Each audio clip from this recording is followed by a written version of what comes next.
morning, Murray? Well, what's good about having to come to work at 8 o'clock in the morning? I didn't even have time for coffee. Oh, well, no, you shouldn't do that. You know what they say. Breakfast is the most important meal of the day. Yeah, because if you're not home by then, your wife gets very suspicious. Well, what do you want? It's 8 o'clock in the morning. Boy, Lou's got some nerve calling a meeting this early. What's it all about? We don't know. It's time to read the newspaper. How am I supposed to know what's going on in the world? It's all right, Ted. Mary Worth has decided to adopt the baby herself. Will you look at this? I was so sleepy getting dressed, I put on one brown sock and one blue sock.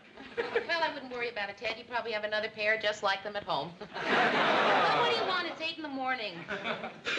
That's funny.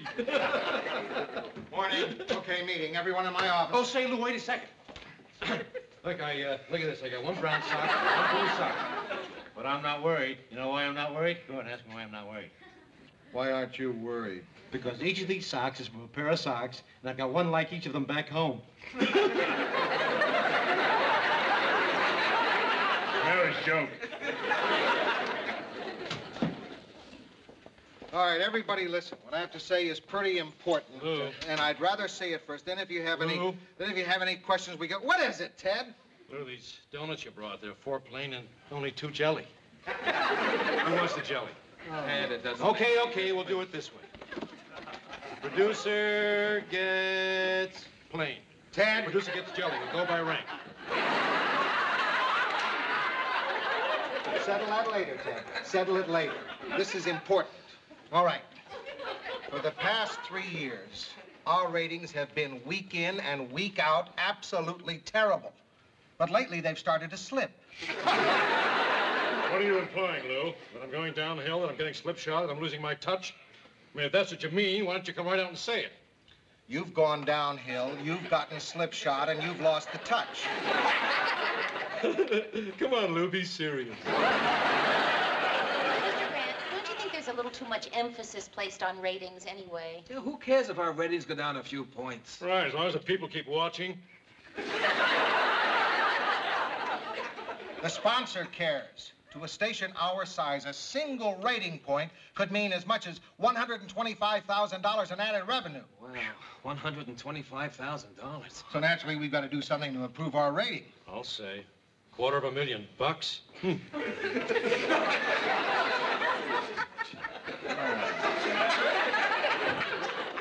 I think we need some fresh ideas. So, starting today, I'm bringing in a consultant. His title will be Program Coordinator. And it'll be his job to see if he can find out what our problems are and solve them. I expect that you'll give him your full cooperation. Any questions? Lou, Ted. the next time you have a meeting, could you order all jellies? That's all. Mary, would you stay for a second? Sure. You're probably wondering, what with bringing in this program coordinator, what the chain of command will be around here. Well, yeah, Mr. Grant, it's only human for me to wonder, you know, what his authority will be in relation to my, authority. Will I be giving orders to him, or will he be giving orders to me? That's what I wanted to talk to you about. There aren't going to be any orders around here. He's only here to make suggestions, and he's going to make them to everybody. He's going to make them to Murray. He's going to make them to you. He's even going to make them to me. Okay, I see. The only difference is I don't have to take them.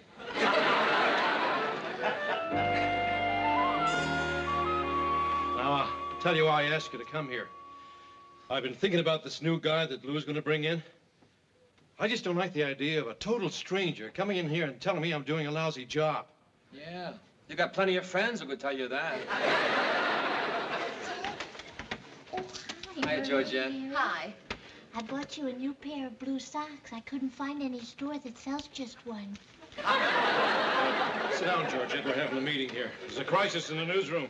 That's why Mary and Murray are here. Isn't it funny how in a crisis everybody turns to you? Whenever something goes wrong, people head straight for this dressing room. Ted, there's no crisis. This program coordinator is just coming here to help us. Oh, I don't know, Mayor. Ted could be right. I mean, I've heard about these guys. They try to make a big splash by firing people. Fire someone? Oh, you mean a little person, don't you? Secretary, something like that? I mean, he wouldn't fire a star, would he? Ted, it's not going to come to that. Well, in case it does, let's just make up our minds about one thing. We stick together. Now, if he tries to fire you, Mary, I'll quit. Okay, and if he fires you, I'll quit. And if he tries to fire me?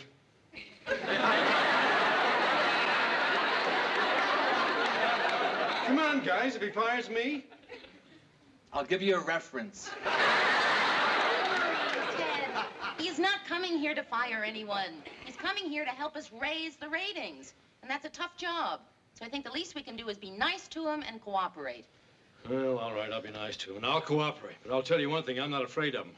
And I'm not going to kowtow to him in no way, shape, or form, even if he can't fire me. Come in. So, here you all are. Everybody, I want you to meet our new program coordinator, Bob Larson. Bob, this is Ted Baxter, Murray Slaughter, Mary Richards, and this is Georgette Franklin, Ted's girlfriend. But if you want to take her out sometime, it's okay with me.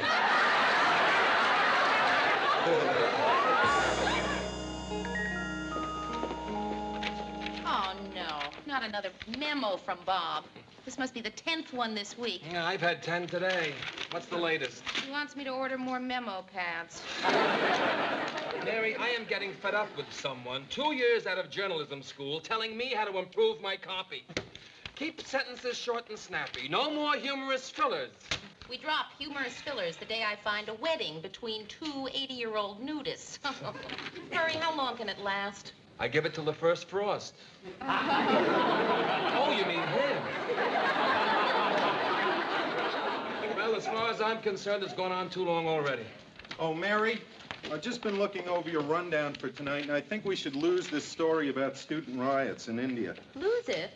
But, Bob, that's our opening story. No, I want you to open with this film of an actual purse snatching on 4th Street.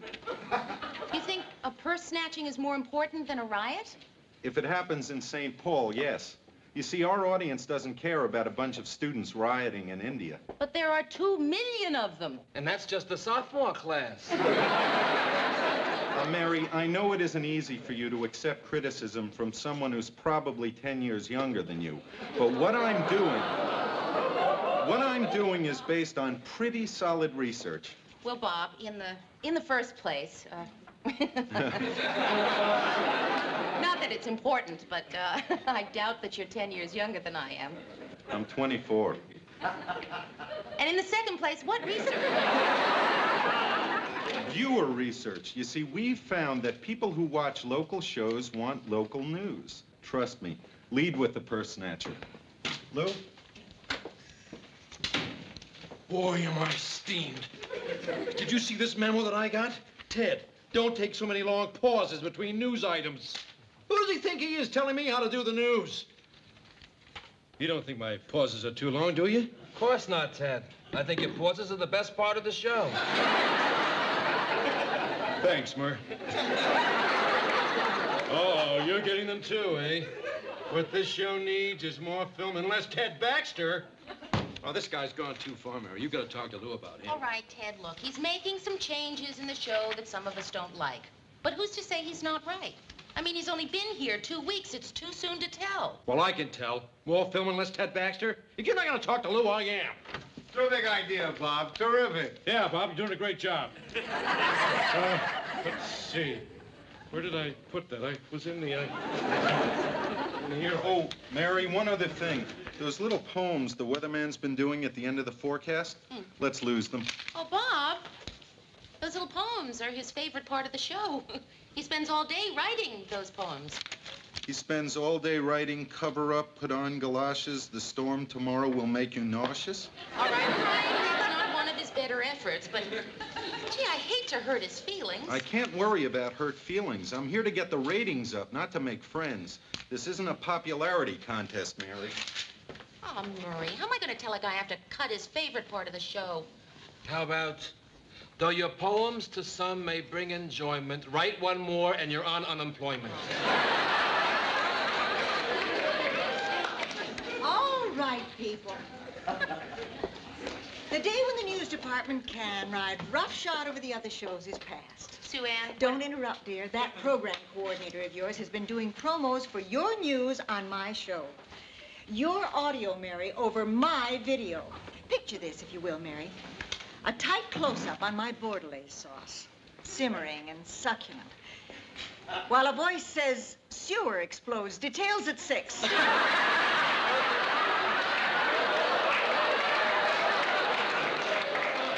Now, that just isn't fair, Mary. Why should you be using my show to help your show?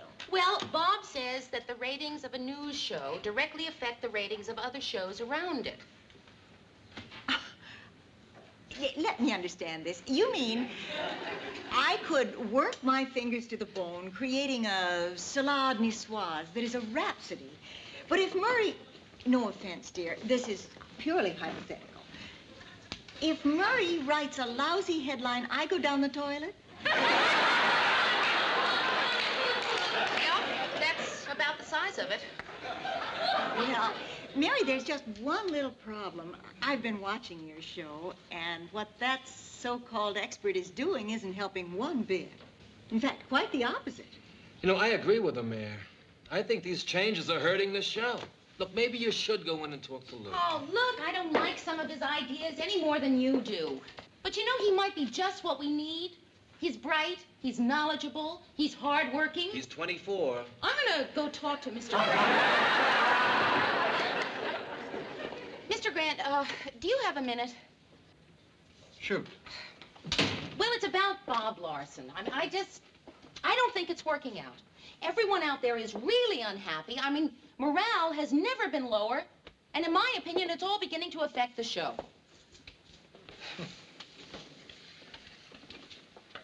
Mary, how would you feel if I told you that our ratings for the past 2 weeks had gone up an entire point? Our ratings went up an entire point. I didn't say that. I said, how would you feel if I told you they'd gone up an entire point? Well, I guess I'd feel a little foolish. Just a little foolish? Did the ratings really go up? I didn't say that. I said, if they went up an entire point. Well, I guess I'd feel very foolish. I see. Very foolish. That's how you'd feel if I told you the ratings had gone up a point. They went up, didn't they? I didn't say that. I just said, how would you feel if I told you they had gone up? All right, Mr. Grant, I would feel extremely foolish. I would feel foolish. I would feel dumb, ridiculous, and, yes, silly. The ratings went up a point, Mary.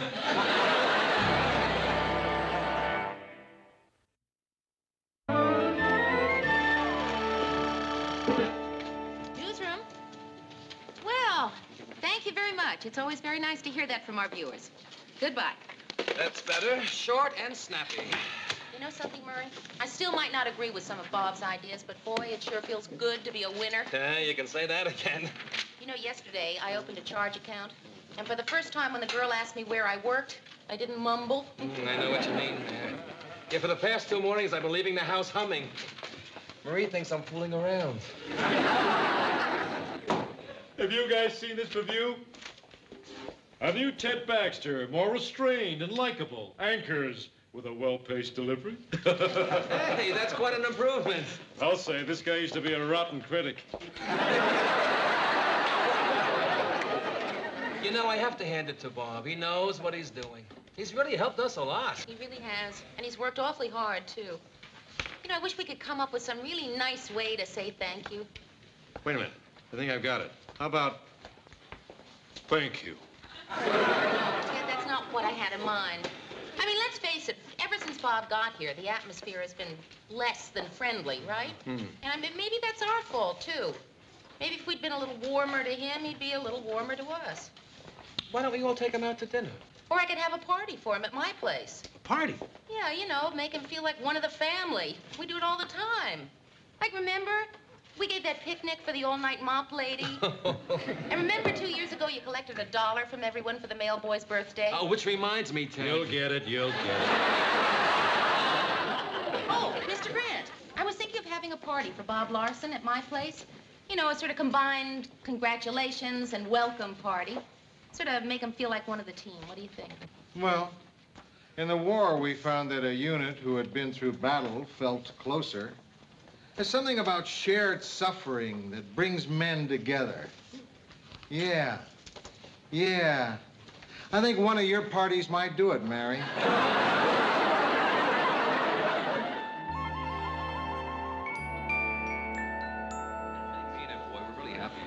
Oh, more champagne, Bob? Well, just a little. I can only stay another 5 minutes. I have to meet someone at the airport. Oh, Here's to Bob. Heck of a job.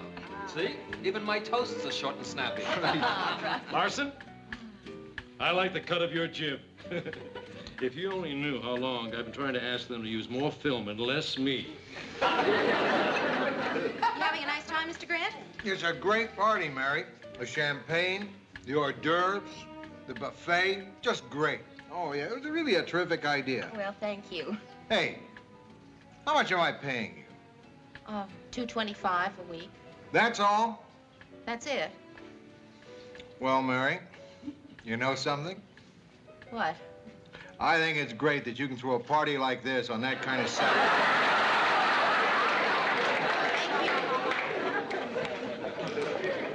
Mary, this is a marvelous party. And the cheese puffs are delicious. But, Sue Ann, you made the cheese puffs. Oh, did I? My memory must be beclouded by this mediocre little off-year champagne. I was just telling this wonderful man here that if he ever feels he isn't being treated right, there'll always be a place for him on my show. And it's a much nicer place to work. After all, what is the news? But violence and scandal, depravity, lust. Right. Sue Ann can give you all that and more. Anybody like an hors d'oeuvre? I wouldn't recommend the cheese puffs. People keep tasting them and then putting them in the ashtray. Everyone,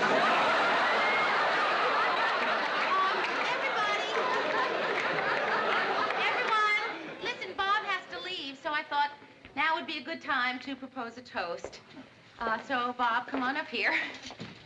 To a young man who has done such a great job for us in the short time that he's been with us, and who, I'm just sure, in the next few months is going to keep doing a great job until WJM is #1. Right. Thank you very much. I have a real lump in my throat. That's probably the cheese puffs.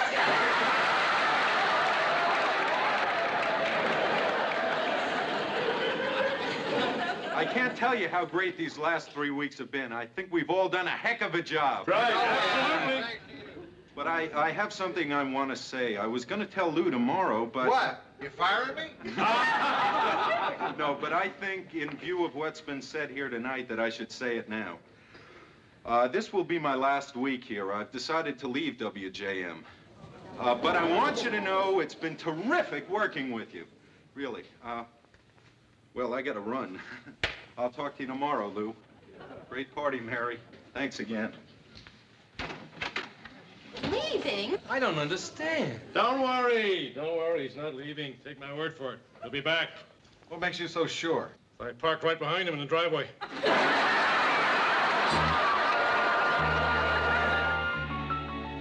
Why? Why does he want to leave? It's not that he didn't like the work. He seemed to be happy. Maybe he wanted more money. If he wanted more money, all he had to do was ask. Maybe he wanted more authority. I gave him a free hand. What more could he want? I know what he wants. What? Wants some old chickie poo.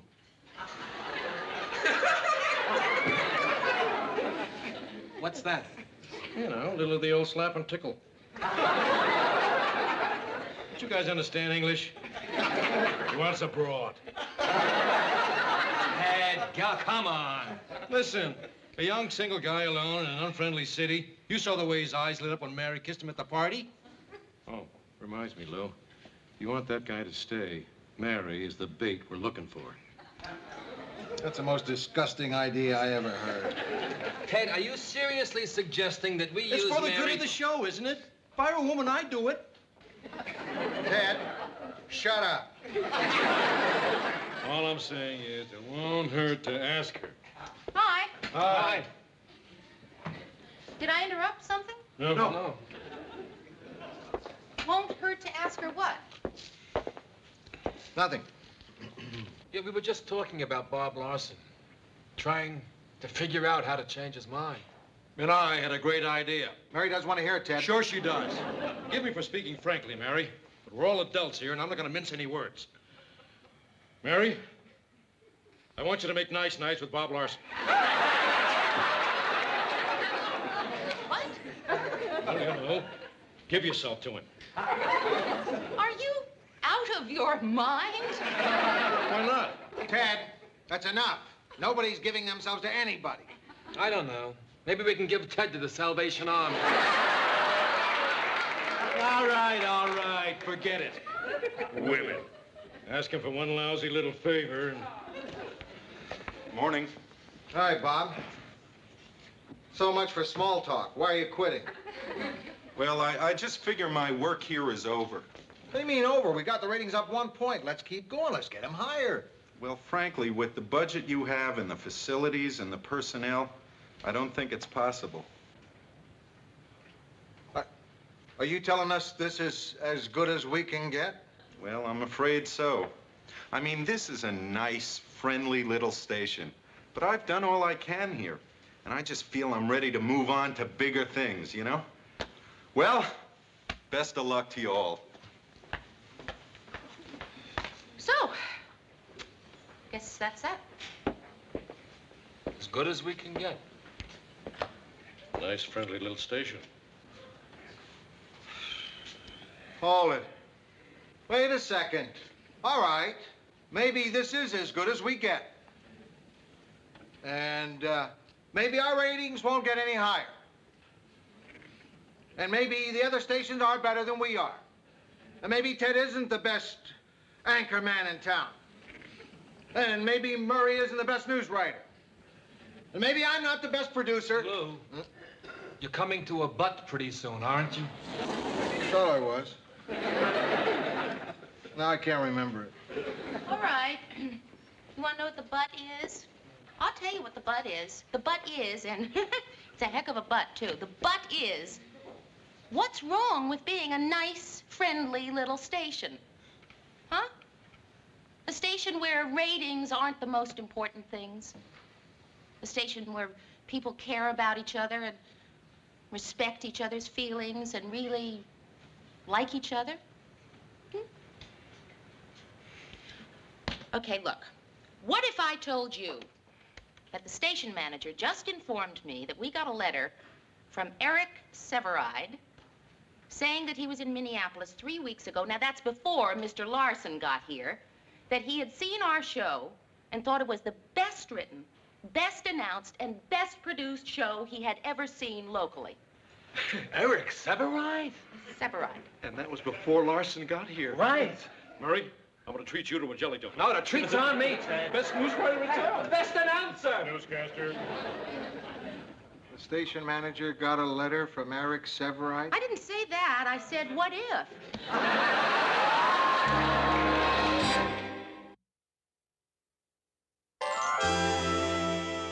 I was just thinking about Bob Larson.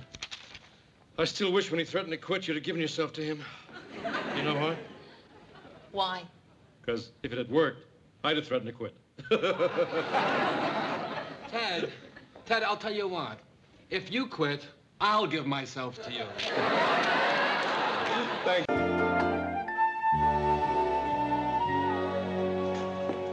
Here you are, Mr. Grant. Thanks, Mary. Well, 1,000 news shows we've done together. Right. And, Mr. Grant, I just want to say I have enjoyed every single one of them. Me too. Give or take 800 or 900. Yeah, only you could have figured out exactly when you did your 1,000th show. How'd you do it? Oh, it was really easy. I mean, I've been doing the show for 4 years and a week. I get 2 weeks vacation a year. We do the show 5 days a week, so that makes 250 shows a year. So 4 years and 1 week would make 1,005 shows. But I checked with personnel, and I found that I'd been out sick with a cold 4 days. And there was that one day that I went to Chicago for the convention. So tonight is my exactly 1,000th show. I'm glad I asked. How about that time there was a power failure at the transmitter when we blacked out? Okay, everybody, go home. Come back tomorrow. Knock, knock, Mary. Oh, Ted, come on in. Knock, knock. I'd knock on the door, except it was open. I had to say, knock, knock. Right. Come on in. Knock, knock, Lou. Door was open. I didn't want to walk in without knocking. I don't know what's gotten into Ted tonight. He's just full of oil and vinegar. Mary, this is my friend Judith Chandler. Judith, this is Murray Richards. Hi, Judith. Hi, Mary. It's nice of you to have me. Oh. Happy 1,000. Oh, well, actually, it's my 999th. Oh, I understand. I lie about my age, too. Come on, Judy. I'll buy you a drink. Oh, how nice. Thank you. Excuse me. You know, she was just divorced, and I thought it would be a good chance for her to meet people. In fact, Ted and I brought her here hoping she might hit it off with Mr. Grant. They have so much in common. I mean, they both got dumped. Well, that's very nice, Georgette, but Mr. Grant is seeing someone kind of regularly. Oh, I didn't know that. Yeah. Do you want me to get her out? No, it's fine. Hey, Lou. I want you to meet Judith Chandler. Judith Lou Grant. Hello. Hello. Hey, hold it, Lou. I want to tell Judy here about the man she just met. Now, Lou may not be as young as some guys are. And he may be a little overweight, and he may not look like much. But he makes a bundle. Okay, I hit it over the fence for you. Now all you've got to do is run around those bases. Oh, say, listen, maybe it'll be hard for you to break the ice. Do you want me to stick around and help? No, that won't be necessary. So, what do you do for a living? I'm the principal of Thoreau Junior High School. Principal? Oh, really? That sounds great. Oh, have you two met yet? Yes, we have. Well, you both better forget it. Come on. I'm sorry, but he's taken. Don't worry, we'll find somebody interesting. Georgette, I'm fine. Murray, would you mind talking to my friend Judith until I can find her somebody interesting? I didn't mean that you weren't interesting, Murray. I meant interesting to her. Well, I know everybody here. It could be a long wait. The only people I know here are Georgette and Ted. Well, before I say the wrong thing, how well do you know Ted? I met Ted when he spoke to an assembly at our junior high school. How was he? It's the first time that 2,000 junior high school kids have ever been urged to quit school and hook up with a radio station in Fresno, California. Excuse me, Mary. You're wasting the whole party. If you don't make a connection pretty soon, you're going to go home empty-handed. Well, fortunately, I've lined somebody else up for you. Well, I'd like to stay here with Murray, if you don't mind. Oh, I don't mind. I'd love it. You wouldn't think it was rude of me if I left this moment? No. Oh. Murray.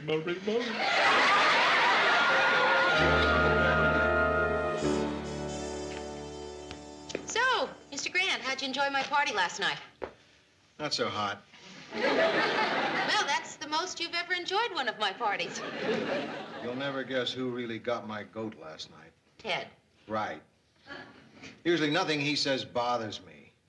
But when he introduced me to that girl, the one who was with Murray all evening, Yeah. he said a lot of things about my looks. Well, that sort of bothered me. Oh, Mr. Grant, how can you let that bother you? You're a very attractive man. Me?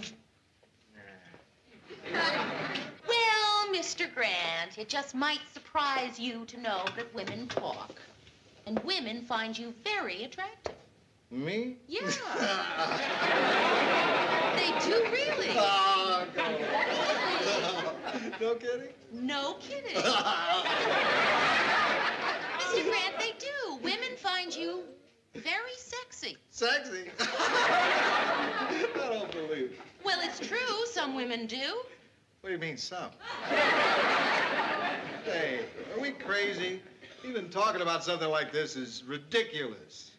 Talking about a lug like me being in any way sexy. Murray and Judith, Murray and Judith. You see anything like it, I ask you? Anything like what? Oh, come on, Lou, you get the drift. Murray and Judith at Mary's party? Do I have to spell it out for you? El lovo at first sight-o. Okay, Ted. Bring a girl for you, Lou, and she ends up with Murray. Well, some guys got it and some guys don't. Ted, Mr. Grant wasn't interested in meeting anyone new. Oh, sure, Mayor. Stick up for the boss. Ted, Judith and Murray were simply talking. There is nothing going on. Oh, sure. And it don't rain in Indianapolis in the summertime. Morning. Morning. Good morning. Now, come on, Murr. We have been waiting here to hear what kind of a morning it is. We know what kind of a morning it is. We want to know what kind of a night it was. Ted, Murray doesn't have to tell anybody anything. Just because his wife wasn't at the party last night and he spent 4 hours talking to a recently divorced woman and then drove her home alone after the party. Tell him, Murr. Nothing happened. See? Mary, you funny little hothead. You missed my drift. All I'm trying to do is point out to Murray there's a little bug buzzing around him, that's all. And it's gonna bite you, Murray. What? What are you talking about, Ted? A love bug, Murray. It's gonna bite you. Ted, will you buzz off? Sure, Murray. Mary, when you order office supplies, add a giant can of Raid.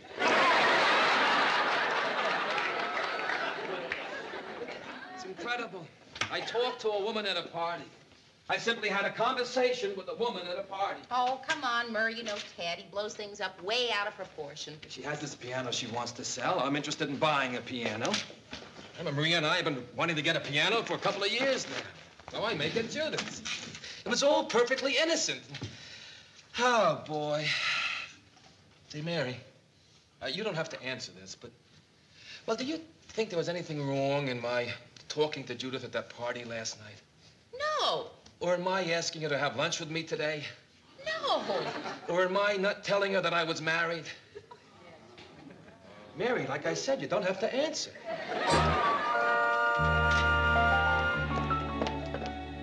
Oh, well, I just don't believe it. 4:30 and Murray is still not back for lunch. Doesn't he know we have a show to get on the air? You know, it's fascinating. Here in Minneapolis, St. Paul, it's 4:30, and we're hard at work. In New York, it's the cocktail hour. The lights are beginning to twinkle in the great wide way. And in London, smartly dressed theatergoers are strolling down the Strand for a late supper at the Savoy. And in Tokyo, it's tomorrow. Actually, tomorrow. Do you realize there are people alive here in Minneapolis who are already dead in Tokyo? Hello, people of the newsroom.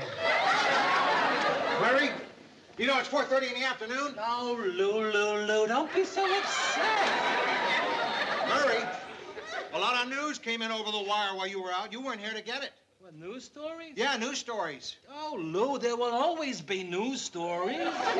Oh, really? Sure. What's one or two news stories? News stories come and go. I mean, something is happening all the time. What the hell, Lou? Boy, if this isn't Take the Ever-Lovin' Cake. Boy, I've heard everything. Comes in here cursing like a sailor. Your job's in trouble, boy, deep trouble.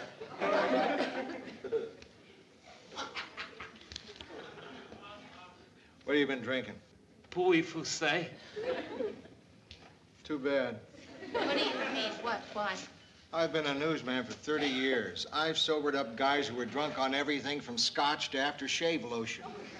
But never once in my life have I had to sober up anyone who was drunk on Pouilly Fussé. I don't know what to do. I don't know whether to give him black coffee or cheese. Mary, I had a great lunch. I may have just had the greatest lunch in the entire history of lunch. What'd you have? An experience. We went to this wonderful little French restaurant. Oh, we talked and talked about everything. You know, I told her about all the things I want to do with my life, all that stuff that's hard to talk about. And she listened, Mary. She listened. She thinks I'm cute. You know, the last time anybody said I was cute, I was. Listen, you know that you're my very dear friend. Yeah? But Marie is my friend, too. And I just hate to see this thing with you and Judith turn into a cheap affair. Hey, you think it could?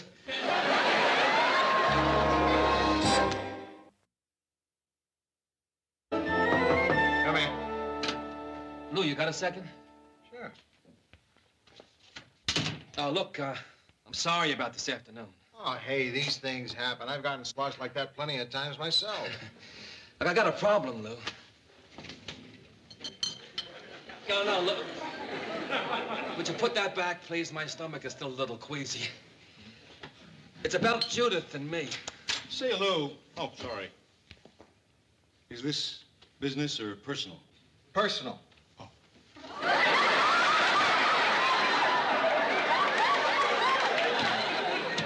Guy talk, eh? After hours guy talk? That kind of getting closer together kind of talk? I can dig it. So, what are we rapping about? Murray's love life? Ted, there is no love life. You see, Lou, that's my problem. Nothing...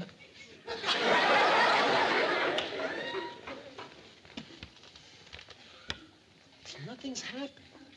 And I really don't want anything to happen. But, well, strangely enough, I keep feeling I'm missing something. I keep feeling that I'm missing a chance to experience a part of life that will never come again. Say, Murray, I know exactly what you're talking about. I mean, sometimes at home at night, lying in bed, I go crazy thinking about how much there is out there. How much to do, how much to see. And I live on a quiet block. Listen, Murray, it's not the things you do in life that you regret, it's the things you don't do. I mean, in my whole life, I have only one regret, that on January 8th, 1964, I said to Holly Holmberg, I'm too busy tonight, I'll see you tomorrow. Well, Murray, there was no tomorrow.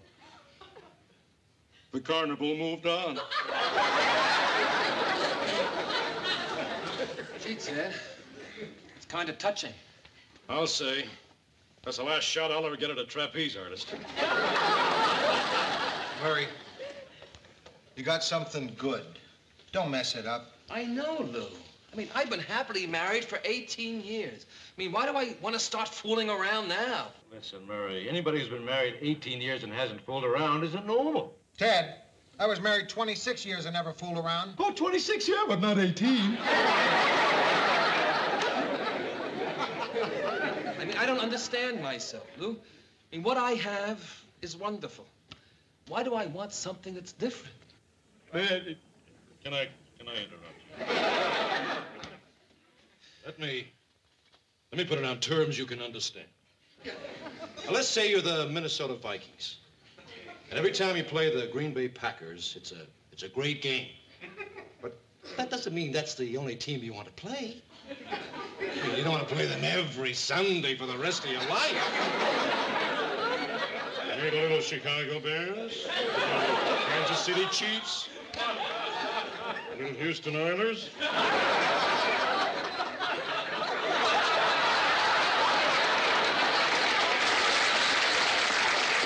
I get your point, Ted. You not only made your point, you've listed the entire schedule of the Vikings away games. You gonna see her again? No, that's the thing. She invited me up to her apartment tonight. Her apartment? Her apartment? Well, end of discussion.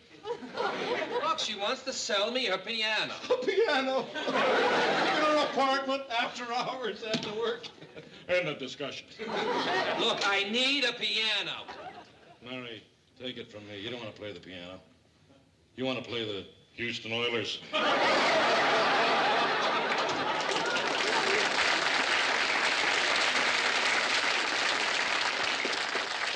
So, Lou, I mean, what do you think? Shall I go to her apartment or not? No. That's it?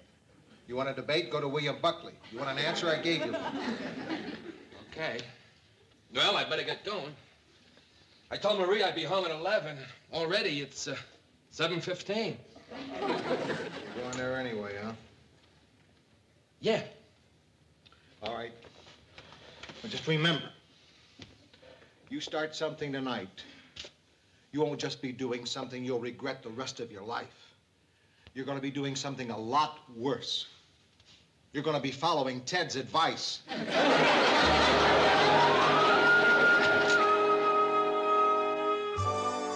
sorry to bother you, Mary, but when Ted called, I got so upset. He said Murray is having Judith on the side. Oh, no. No, Murray and Judith had lunch. I feel so guilty. I was the one that introduced them. I'll never be able to look Murray's wife in the face again. Gee, I didn't know that you even knew Murray. I don't, and now I never will. Georgette, nothing's gonna happen. Murray's just going through a stage. He's wondering if women find him attractive. Why doesn't he just do what Ted does? Stop them and ask them. Hiya, Mare. Murray. Oh, hi, Georgette. Hi. This is some coffee. Hey, Murray, has anyone ever told you you're an attractive man? Because you are, you know, you're a very attractive man. Thanks. That ought to do it.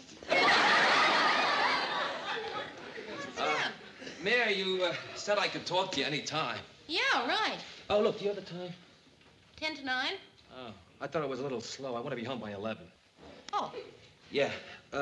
See, I'm gonna stop at Judith's apartment and look at her piano on the way home. Uh-huh. So what do you think? Hey, Murr, don't do this to me. Why? I think you want some kind of permission, and you're just not gonna get it. Coffee will be ready in a minute. Although why an attractive man like you needs coffee is beyond me.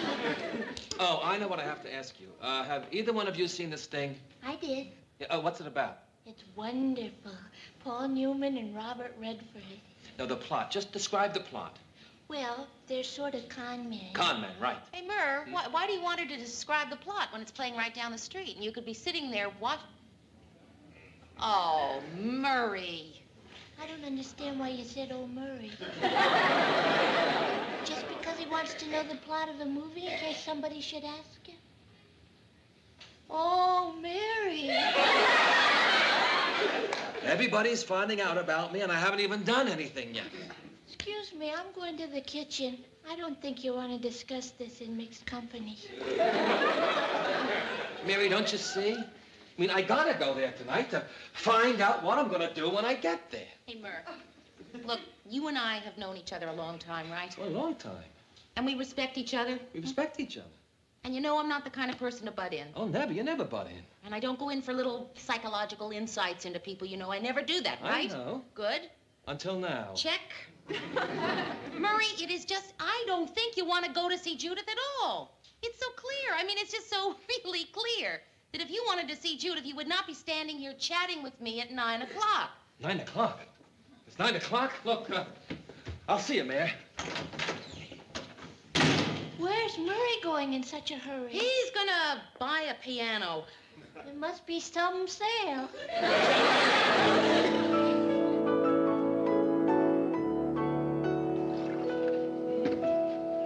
Here you are.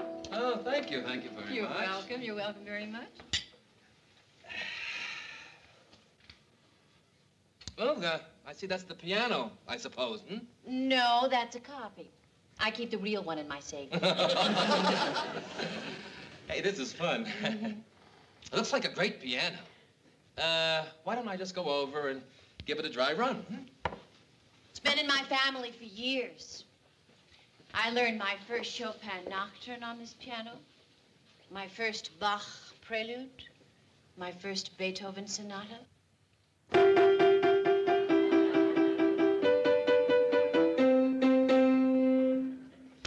It's a nice tone. Well, I don't really play, really, you know. I just fool around. It's not bad for fooling around either. Strangers in the night, exchanging glances. Strangers in the night, exchanging glances. Strangers in the night, exchanging glances. Hey. A lovely singing voice. You think so? Yeah. No, I just kid around. Hey, this is a great piano. Oh, thanks. Strangers in the night, exchanging glances. Strangers in the night, exchanging glances. Strangers in the night.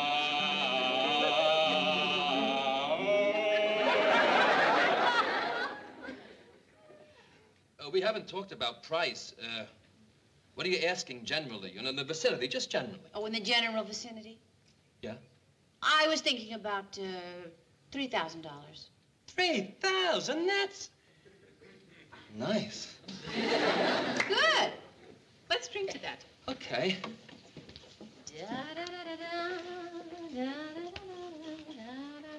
Oh, that's funny. You get sparks from the rug. Maybe it's not the rug. Oh, no. No, I've been on rugs before. You get plenty of sparks. Oh.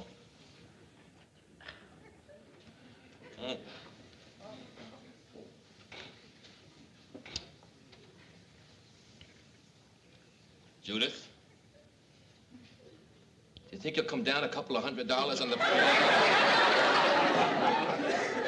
Well, sure. Okay. How about 2,500? Hey, terrific. That's great. I'll make out the deposit. Murray, we don't have to discuss the piano tonight. Oh, I know. Sure. Hey, it's 10 after 10. That's right. It's 10 after 10. So what? Well, see, this is the thing. I gotta be home by 11. How far do you live? Too far. But look, Judith, I want you to know that I think you're terrific. Murray, it's all right. I understand. You don't have to explain. Yeah, but I want to explain. No, it's 10 after 10. Well, that's all right. I got about 5 minutes left. Now, look, I want you to know that, well, I'm sorry that you wasted your evening. Oh, I don't consider it a wasted evening. No? No. I've been trying to unload that lousy piano for years. Well, good night. Good night. Hey, you know, I came here tonight because I wanted to find out what I would do when I got here. And I want to thank you. Because it's going to be nice going home knowing this is what I did.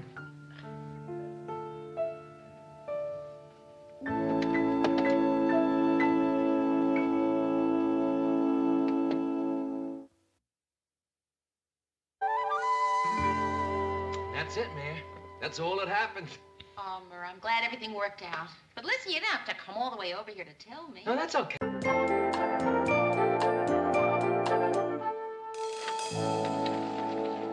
Boy, Lou was right. Shopping for wedding presents on a Saturday afternoon is slow torture.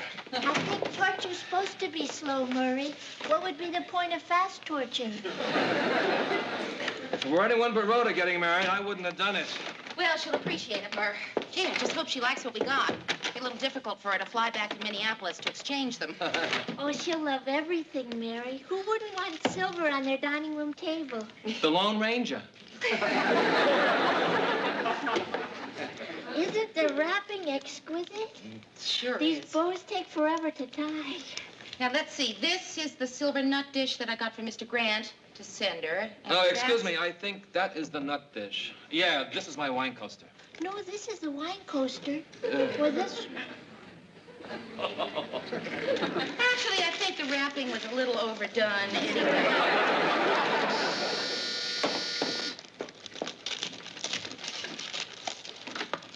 Hi. Hello, Mary Richards? Yes? I'm Gloria Munson. Carla Munson's little baby sister. Carla Munson's little sister. Well, well. I was like 100 years behind you at Roseburg High. Roseburg High, right. Carla Munson. She told me to look you up when I got to Minneapolis. Oh, well, and I'm glad you did. Come on in. Thank you. I'd like you to meet Georgette Franklin and Murray Slaughter. This is Gloria Munson. She was 100 years behind me in school. Hi, Gloria. Sit down. Thank you. I didn't mean to interrupt anything. Did you just have a birthday or something? Oh, no, they're wedding presents for a friend who's getting married. Ah, half my class is already married. I'm like the old maid, you know. Right. Carla Munson. How is she? Oh, exactly the same. Good, good, good. Listen, I gotta get home. Thanks for the help, man. Yeah, thank you. Hey, when is Rhoda getting married? 2 weeks. Oh, perfect. Georgette might just have those presents rewrapped by then. Nice seeing you, Gloria. Nice meeting you too, Mr. Slaughter. You know who else told me about you? Mrs. Northshield. My old English teacher. Right. Oh, my. Your biggest fan at Roseburg High. Mary Richards this and Mary Richards that. She never stopped talking about you. How is she? Dead.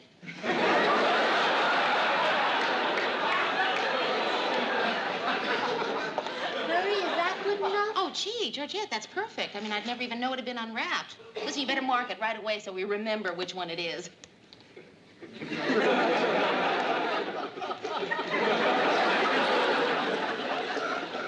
Would you like a cup of coffee? Oh, no, thanks. I can't stay.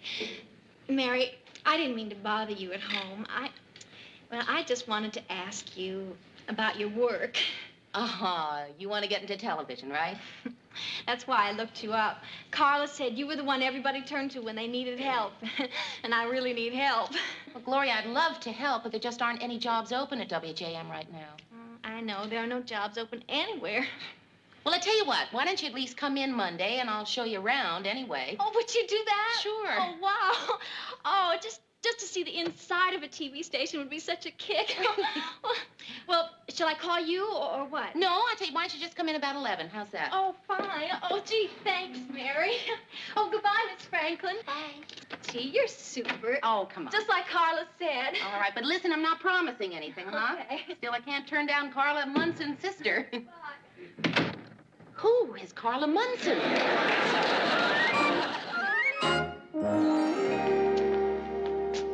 Say, I forgot to ask you, Mary, what did I get Rhoda? Oh, a beautiful silver nut dish. A nut dish? Yeah. You mean like on a bar with peanuts, that kind of nut dish? And a guy on the next stool says, how about shoving that down this way, Max, so somebody else can have a few, that kind of nut dish? Not exactly. No, this is a beautiful silver dish with a tiny, delicate engraving of a leaf on one side. Very delicate. Yeah. Well, the one on my bar is nicer. It has a picture of Mr. Peanut. Morning, people. Lou, are you available for a brief tete-a-tete entree? So how come your talk always sounds like food? Fudge, I need some advice. The station manager thinks my show needs improvement. I knew you'd all laugh when I told you. Lou, how do I get him off my back? Station manager, huh? Well, I know Ed Schroeder pretty well. He's always had a weakness for the ladies. If I were you, Sue Ann... Well, you don't want to hear my suggestion. Dear Lou, dear cryptic, bashful, dirty-minded Lou. I suppose I owe him the courtesy of listening to his vile suggestion.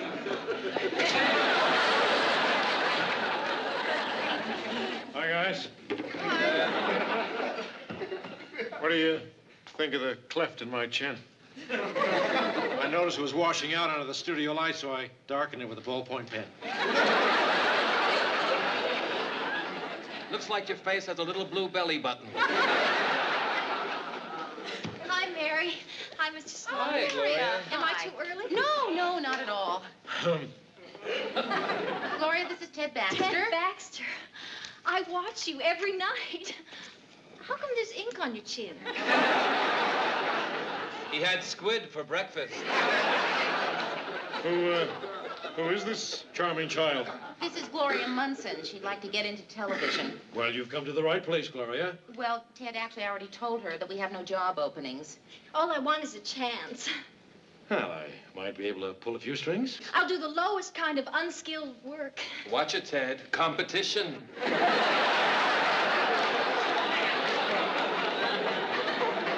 Lou, you should be ashamed of yourself. And thanks. Sue Ann Nivens. You know Sue Ann?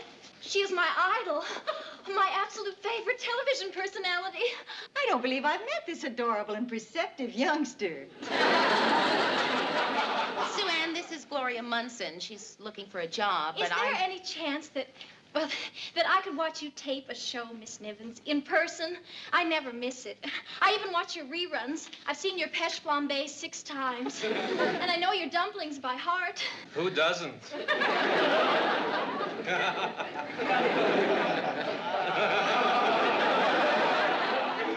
Oh, Murray.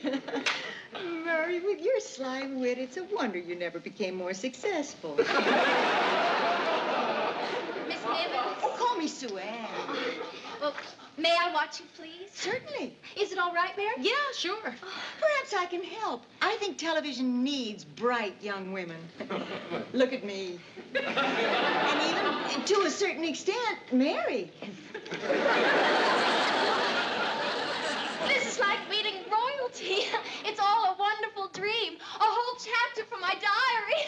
Oh, Miss Nivens. Wouldn't you love to be that age again? I don't think I ever was.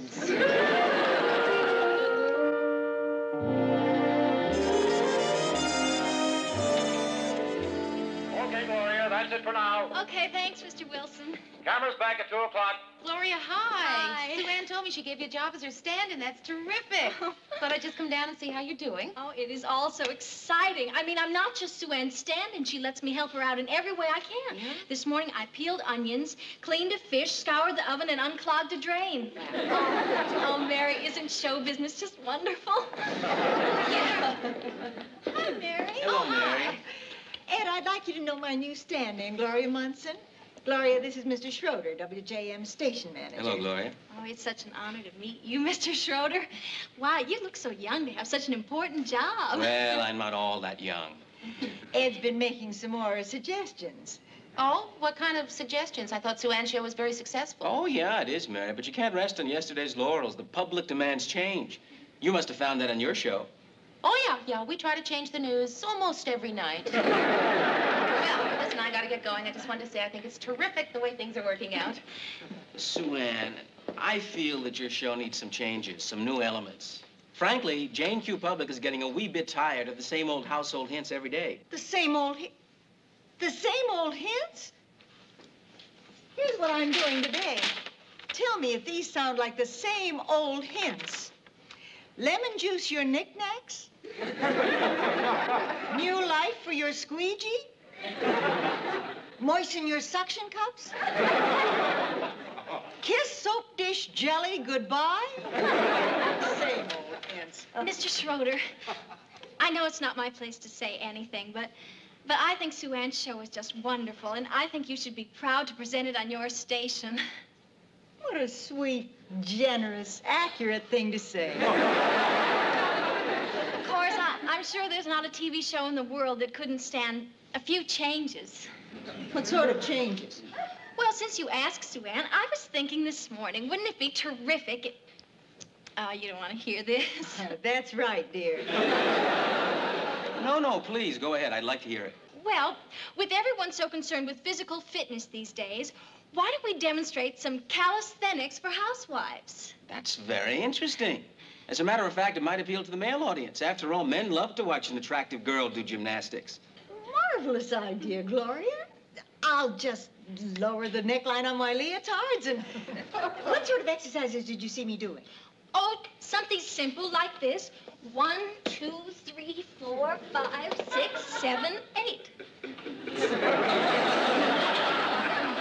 Wait a minute. I have got a terrific idea. Sue Ann, you can describe the exercises, And Gloria can demonstrate them. On the air? Of course. Me? Oh, no. Oh, yes. Now, why don't you both work up something for tomorrow's show, okay? But trust me, it's going to be terrific. Bye, Gloria. Goodbye. Oh, I can't believe it. I'm actually going to be on television tomorrow. Oh, what do you think I should do for my first exercise? What about a headstand? You mean you just want me to stand on my head? No. I want to stand on your head.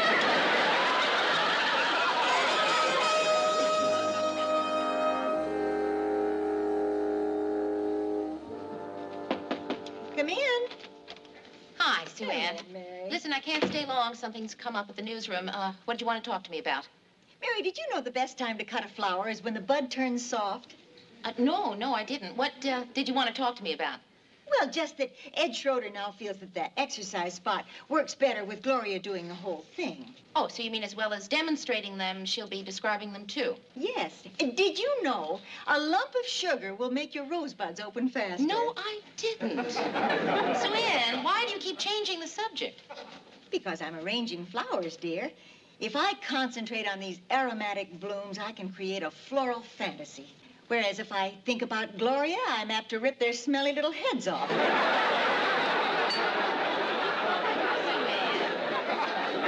I think I understand how you feel. Mary, let me fill you in.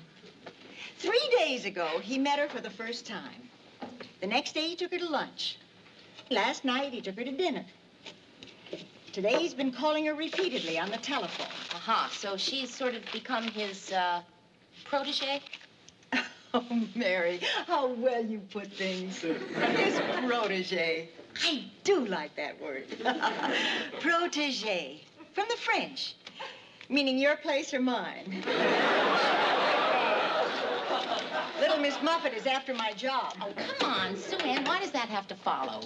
All right, so she's dating the program manager. So they become good friends, very good friends, assuming they do. All right, let's say they do. Let's assume that she is doing what you think she's doing. Why does that necessarily mean she's going to get your job? How do you think I got it?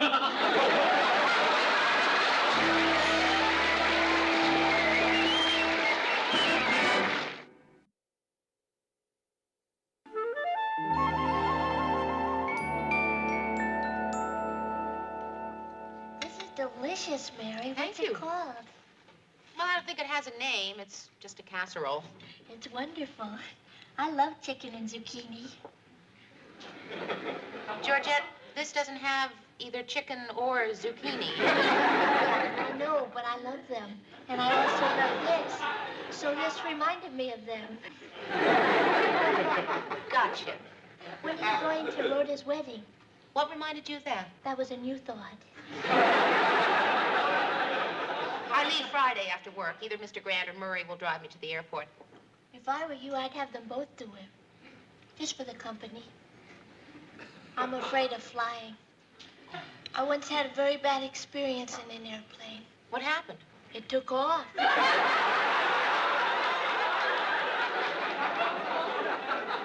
why I don't think I'll be able to go to Rhoda's wedding. Oh, Georgette, flying is perfectly safe. Don't you realize more accidents happen in the bathroom than in planes? Really? Gee, Mary, if that's true, how come they don't sell bathroom insurance? Sue Ann. Hello, Mary. I hope I'm not disturbing you. No, not at all. Come in. What brings you here? I'm bugged and I need to talk to somebody, okay? Yeah, sure. Hello, Georgette. Hi, Sue Ann. That looks good. What is it? Not zucchini. Would you like some? Oh, no thanks, dear. As a rule, I enjoy amateur food, but I'm just too upset. Schroeder's finally done it. What now? Tomorrow, in addition to a regular exercise spot, Gloria will also be giving a little baking demonstration. Why is Mr. Schroeder giving her her own baking spot on your show? I don't know, dear. Perhaps he has a weakness for tarts. Sue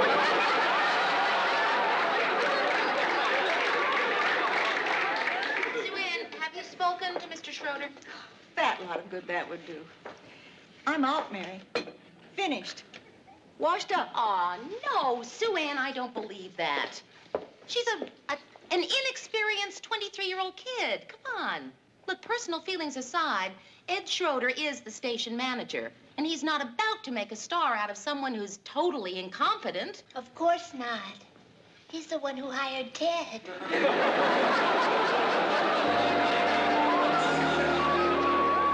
The secret of Zalbayoni tarts is to make the crust flaky as snow. I'm sorry. I've got to turn the sound down. I just can't listen to her. I think she's flaky as snow. What's Sue Ann doing during all this? She's helping. See, those are her hands passing the ingredients to Sue. See the ones with the very white knuckles? You know something, you're right. It's better with the sound off. Sure, besides, I can give you a play-by-play. With her left hand, she's stirring some funny white glop with a wire thing that is loose. Now, with her right hand, she's pouring the glop into a lot of little funny things that look like falsies. Pastry shells, Ted. Correction, I'm informed the technical term for falsies is pastry shell. I just can't believe it. Gloria seemed so sweet. Well, not to me. I spotted Gloria the minute she walked in here.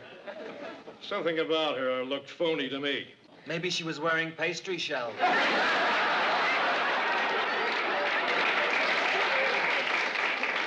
You know what I can't figure out is what that dummy Schroeder sees in her. I mean, I know he's the boss around here, but I saw the show with my own eyes. In my own objective opinion, Gloria was awful. Good. Awfully good. Isn't she, guys? Isn't she something, that Gloria? Listen, there's going to be a celebration down on the set, and I want you all to be there. Right behind you, Chief. Have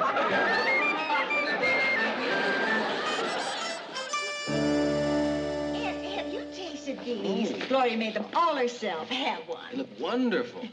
They're Napoleon's. And after all, you are our emperor. Long live the Emperor. I'm so glad you could all come to our little party. People, you must try some of Gloria's creations. Have some croquembouche. Just my luck. I had croquembouche for breakfast. Mary, isn't Gloria's pastry delicious? You know something, Sue Ann? You're being more than sportsmanlike. Yeah, you got a lot of class, Sue Ann. A champ. Really, you're being terrific. Just terrific. I'm impressed. Me too. What are you up to? Mary, can't you just accept the fact that I'm bowing out gracefully? No. Folks of WJM, I guess it's no secret that a star was born today. It's no secret a star was born today.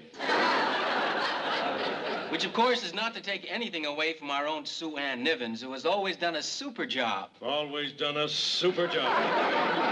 Right. Personally, I do not believe that a show can operate efficiently with 2 stars. Efficiently with 2 stars. So here's my solution. Maybe our station is better off without stars. After all, if we've got good people working together as equals, who needs stars? Let's just do away with stars. Schroeder, you're making a fool of yourself over abroad.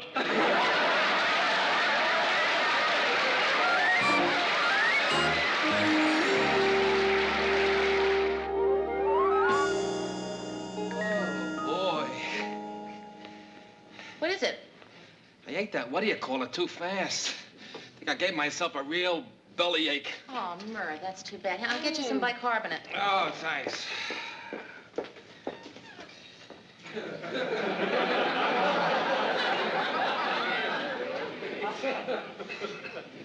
Did you eat that Mogenbush thing? You all ate different things, Lou. Why? I don't feel so good. Me either. Is it sort of like you swallowed a hot mitten? More like a percolator. Now your knees shaky? And I'm sweating behind the ears. What is it? Maybe we're in love. Here you go, Murr. Hold down. Thanks, man. On second thought, save some for me. You too. Mm-hmm. Good news, people. food poisoning. From what? Cream fillings. Apparently, they were left unrefrigerated. Everybody's got it? Everybody. You should see Ed Schroeder. It's all the poor lamb can do to lift his head and scream at Gloria. When the red robin comes, hello. Come on, guys, it's magic time. Mustn't keep my public waiting. We can't afford to lallygag. Don't say gag, Ted. You know something, Sue Ann? Suddenly, I'm getting this awful suspicion. Don't blame Gloria, Mary. The child's a neophyte. She's green. She's not the only one. It's an understandable accident. Hot lights will make cream go bad like that. You mean Gloria made the mistake of not refrigerating the cream? No. Gloria made the mistake of asking me to do it. Sue Ann, you knew, and you stood there, and you let us eat that cream. Mary, I ate it too.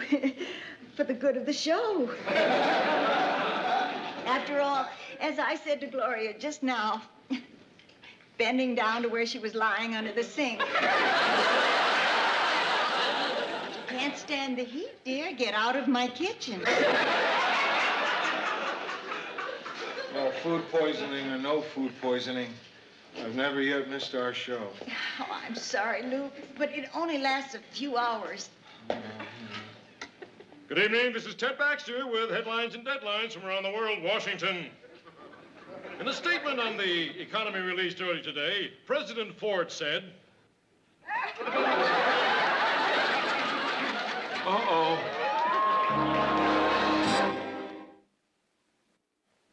Boy, I love Fridays. I'm even looking forward to the drive to the airport, especially after the way I felt last night. Oh, I know. I mean, suppose that had happened today. I wouldn't have been able to go to New York. I would have missed Rhoda's wedding. Don't worry, if you didn't show up, Rhoda would postpone the wedding. You ready? Yeah, but listen, Mr. Grant, you don't both have to drive me to the airport. I want to go. They got a great bar at the airport. I want to check out their nut dish. Well, Mayor, up to the airport, eh? Yep. Well, have fun in Fun City. Thank you, Ted. I just can't get over having that thing hit me last night right on camera. But if I do say so myself, I think I covered pretty well. I doubt if anyone even knew I was sick. Except for that one time you looked into the camera and yelled, "If there is a doctor within the sound of my voice, please help."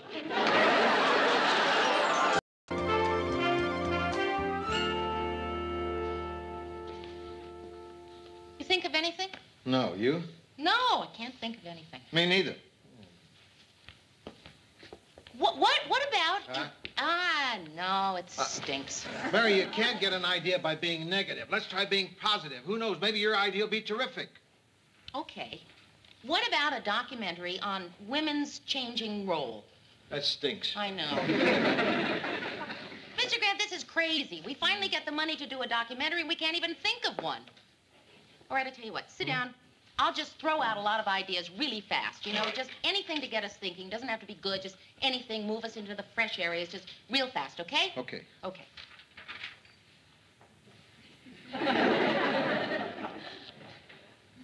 Maybe it'd be better if we went slow. I'll tell you what. I cut some magazine articles out a little while ago. Why don't we look through them? Maybe we'll get an idea. Yeah. Oh. Hi. Hi. Hi, Bill. New dress.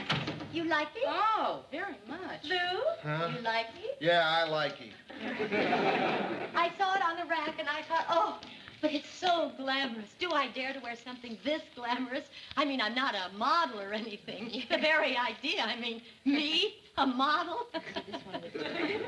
Me? A model? What I'm saying is, I am too plain to ever be a model under any circumstances, whatsoever. Well, no, Phil. You could maybe be a model. I don't know. Oh, Mary, you're just saying that. Phyllis, we're working here. What do you want? Well, The ballet opens tonight, and I was wondering if I could possibly borrow some earrings. Well, I don't have any. I hate everything I have. I'm absolutely desperate. All right, just a minute. They're dancing Coppelia tonight. Such a beautiful ballet. As the curtain opens, the bell ringers alight, quickly followed by wildflowers. Phyllis, we are working here. We are working. We are looking for an idea for a documentary. Oh, I have one. Yeah? What about the rising public interest in the supernatural? Hey, you know, Mr. Grant, that's not a bad idea. What do you think? No, that's not too bad. That could be pretty interesting. Thank you. Mary, great. Uh-huh. Don't you have anything a little nicer? No, never mind. My hair will help cover them. Anyway, Mike has never seen them. Mike? Uh-huh. Mike. The guy I go out with. I need them to be nice and tight for when I toss my head back in that way I have.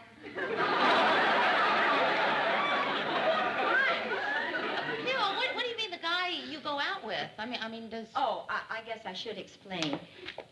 As you know, Lars and I have this perfect marriage based on mutual respect and esteem.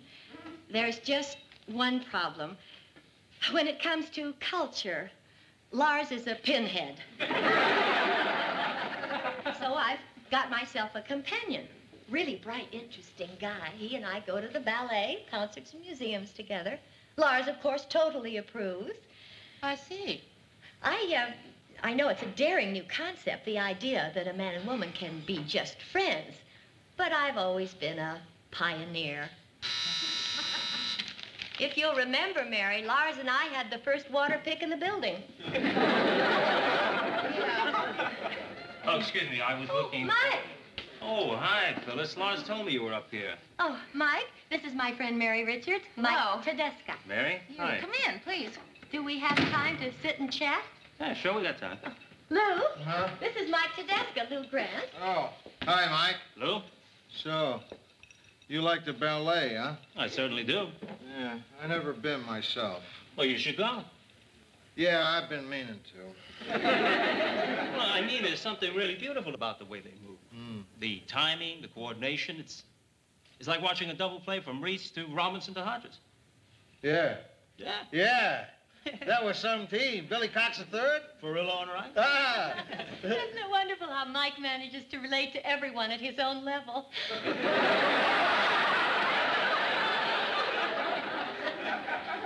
Well, I think we should be going.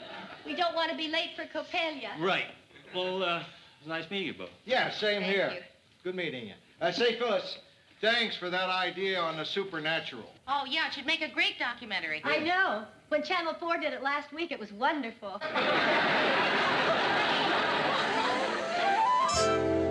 Anyway, Mike seemed like a terrific guy. Oh, I don't mean it that way, Murray. I mean, he just wasn't what I expected, you know? I mean, he really was terrific.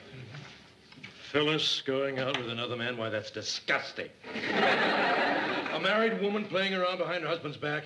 Oh, that's just disgusting. Ted, it's not what you think. Mike isn't interested in Phyllis for that sort of thing. Oh, I get it. You mean the guy's a little... Why do you assume? I mean, the man is not. Not what? I mean, you and I are talking about the same thing, aren't we? Yes, Ted, we're talking about the same thing, and he's not. Oh, hi. I had an appointment on the 19th floor, and I figured, what's 4 floors between friends, huh? Hi, Lou. Hi, Mike. How are you? How you doing? Mike, I'd like you to meet Murray Slaughter and Ted Baxter. This is Mike Tedesca. Hello, Mike. Murray? Nice to meet you. Oh. Oh. Mike, hello. Hello. So, how was the ballet? Oh, it was great. Just great. Ballet, huh? Yeah. What role do you play? Ted, Mike isn't in the ballet. Mike went to the ballet. Oh, well, either way, it's all right with me. And I've never cared what a guy's race, religion, or sex is. In black or white, Jew or Gentile, AM or FM. I mean, what the heck, we're just all people. Some of us are. Come on, Murray. It's your turn not to think of an idea for a documentary. Good seeing you, Mike. Nice meeting you. Nice meeting Nice you. meeting you. Well, hello. Hello. I lied. I didn't have an appointment on the 19th floor. Oh? Nope, it was on the 11th floor. But, well, you know, 4 floors is one thing, but going 12 floors for someone else, that's a commitment. So, how was the ballet last night? I asked you that, didn't I? Yeah, listen, this old friend of mine, a guy named Angie I grew up with in New York, I've never forgotten his mother's cooking. Well, by some wild chance, she's come out here. Mrs. Biamonte, his mother, has opened up a restaurant. I went there a couple of nights ago, and Mary, it has, without a doubt, the worst food in the world. So the point is, Mary, how would you like to have dinner with me someplace else? Oh. Well, Mike, I'd love to, but the thing is, I'm just so very busy here. You know, just, well, I know it doesn't look busy here, you know, but underneath where it's really very busy, it's just, well, so much work I can't even think about it. Well, look, if you should suddenly find yourself free, why don't you call me? I'll give you my number. Good, good, good. And if you should lose this paper, don't worry, I'm in the book. Okay. And if you should lose the book, don't worry, I'll call you. Mike, thanks for stopping by. Well, just, yeah, thanks for stopping by. Yeah, so long. So long. Well, he seemed like a nice guy. Here he is. He just asked me out. Oh? Of course, I said no. I mean, he's Phyllis's friend. Well, Phyllis's platonic friend, you know, but still, well, I'll be in editing if you... Okay. That guy asked Mary out, huh? Yeah. I just hope he's not trying to use her to get to me.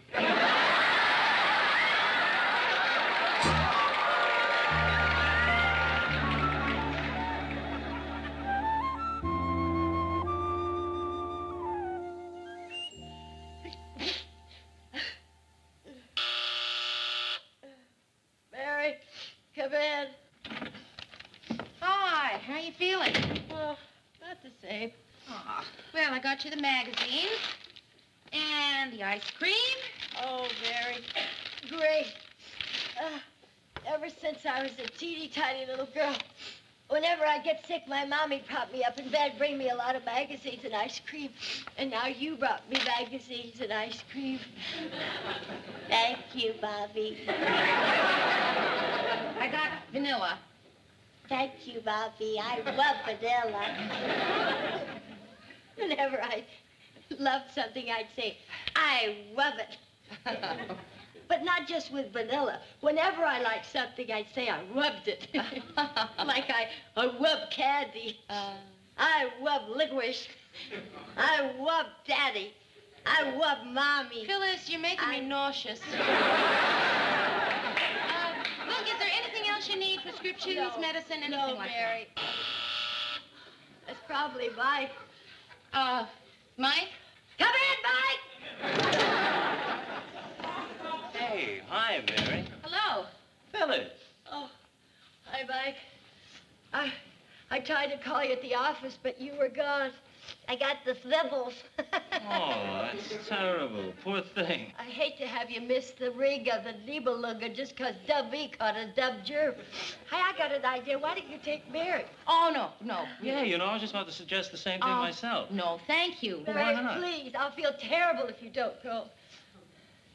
Well, okay. Well, good. Hey, come on, we better go. I know these Wagnerian operas. They don't seat anybody during the last 6 hours. Yeah. Phyllis, I hope you feel better. Oh, thank you. Mary, could I see you for a second? Yeah, sure. Look, I'll bring the car around front, okay? Okay. Mary, could you bring me back something after the opera? Sure, Phil. What do you want? Mike.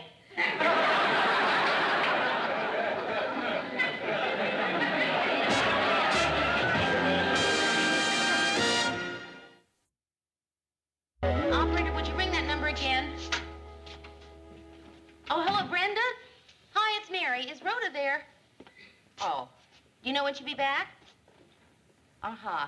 No, that's all right. Just tell her I called. Bye-bye. No. Well, that's all right. Don't get up, Mary. No, don't get up. Rhoda lives in New York, doesn't she? Yeah, Mr. Grant, she does. Mary, why are you making all these long-distance calls? Well, Mr. Grant, it's just that sometimes things happen in my life, and I need to talk to Rhoda. I need her advice. Well, why don't you use me? Mr. Grant, I'm sorry to laugh. It's just, it's the last thing in the world I would talk to you about. Oh, no. Don't get up. Sit down. The last thing in the world you talk to me about. I'm your friend, right? Right. And you're always talking to me about why don't I break away from this thing about men are only good for some things and women are only good for other things. I mean, why does a woman have to feel she can only confide in a woman? Why can't she confide in a man just as well? Okay, all right, Mr. Grant. I'm going to give it a try. I think I'm going to be sorry, but I'll give it a try. Hey, Lou, you want to go to lunch? I can't. Mary's going to confide in me. Oh, yeah? What's the trouble?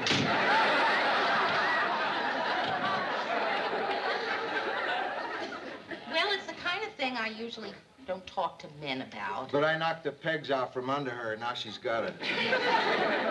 Well, you know this guy, Mike, who came to the news room, the friend of Phyllis. Right. Well, he and I have gone out about 4 or 5 times in the last couple of weeks, and I'm beginning to feel a little funny about it, you know? I mean, he's Phyllis's friend. Well, how serious is it between you and Mike? Oh, no, it's not serious at all. I mean, no, we're just friends. You mean he's never made a pass at you? No. Oh, maybe Ted was right about that guy. Now I know why women never confide in men. Hold it. Sit down, Mary. Please. Now, I've been listening outside that door in silence long enough. And do you seriously believe that a guy and a chick can go out 5 times together and nothing happens? I mean, do you? I mean, it goes against nature. Yes.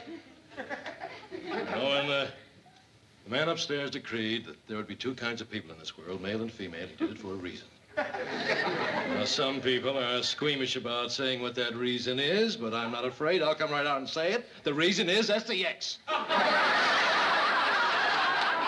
That's why he made men and women different from each other. He wanted them to have SEX. If he didn't want them to have SEX, he would have made us all the same. That way, there would have been just one kind of person in this world. Flat all over.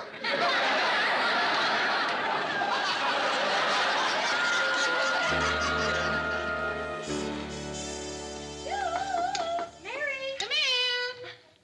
Mary, I've been meaning to return these earrings for 2 weeks. I'm sorry. Don't you just hate people who borrow things and never return them? Which reminds me, how's Mike?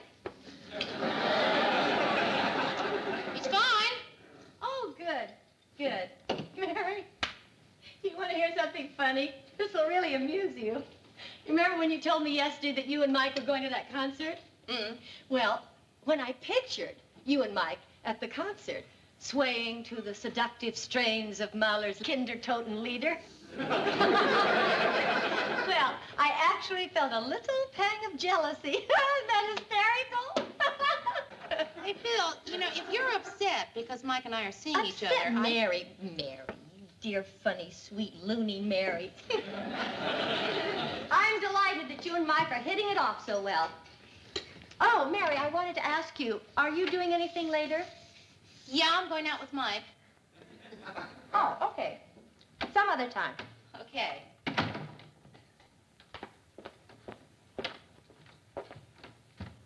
Isn't that funny? I just felt that same pang again. It's the most amusing phenomenon. 1 minute you're having this civilized discussion with your dearest friend, and suddenly you have a primitive urge to see her covered with honey and tied to an anthill.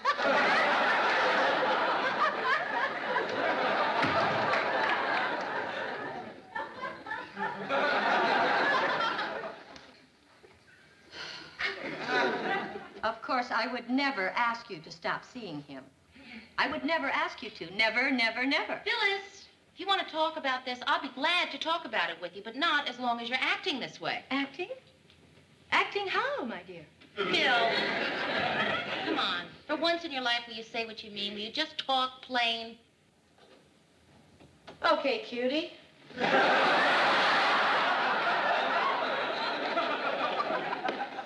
You want plain? I'm going to give you plain. That dude isn't going to be interested in a cultural evening with a happily married housewife when he's got Action City, USA. Phyllis, if that's what's bothering you, let me put your mind at rest. My relationship with Mike is totally platonic. I mean, totally. Well, it's none of my business. But I must say, I am surprised. Because even though he knows I'm married, off limits, verboten, no parking here. He's been so steamed up, I was afraid I was going to have to hose him down. Really? No. Not really. Isn't that pathetic? How sad it is that I have to make up these pathetic little lies to make it sound like men find me irresistible. Oh, Phil, come on. Mike obviously enjoyed going out with you. Well, I hope you're right, Mary. Because these last few weeks have been so important to me to have someone to dress up for. Oh, I know I could dress up for Lars, but somehow it seems silly to put on your best ensemble for a man who's walking around the house with a sweatshirt that says, "I'd rather be sailing." Listen, I know how you feel. You don't have anything to worry about. Mike and I are not involved. Oh, Mary, that makes me feel so much better. You were right, Mary. We should always be honest with each other. Mm-hmm. Let's really be honest. You know that stupid thing women have about telling their ages? Let's tell. I'm 34. Well, apparently it's easy for you. But now I'm going to tell you my age for the first time. And it isn't easy. I am 43 years old. That's right, Mary, 43. Aren't you going to say something? Boy, are you old. Come on, I'm kidding.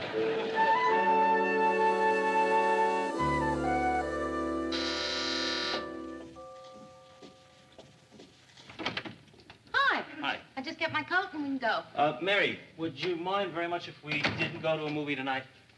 No, to tell you the truth, I think if I see one more French film about a sensitive schoolboy who learns all about life from a voluptuous yet sensitive older woman. Who's his mother?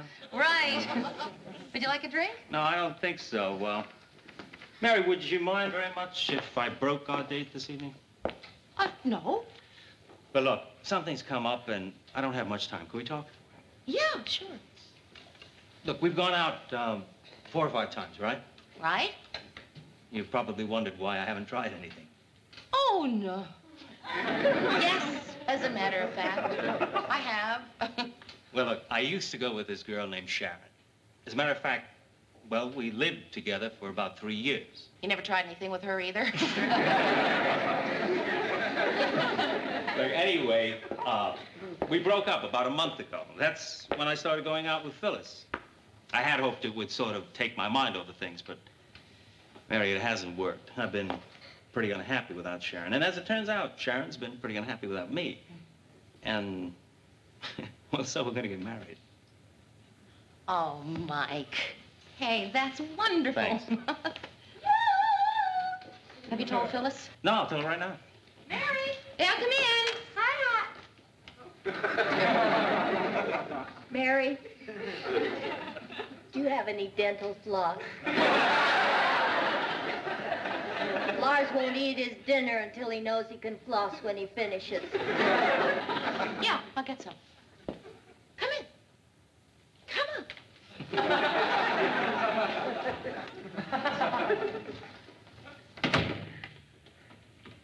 Hi, Mike. How's tricks? Thanks, Phyllis. I want to tell you something. Oh? You remember my mentioning Sharon, don't you? Yes. Well, I saw her this afternoon, and we straightened things out. We're going to get married. Oh, Oh, Mike, how nice.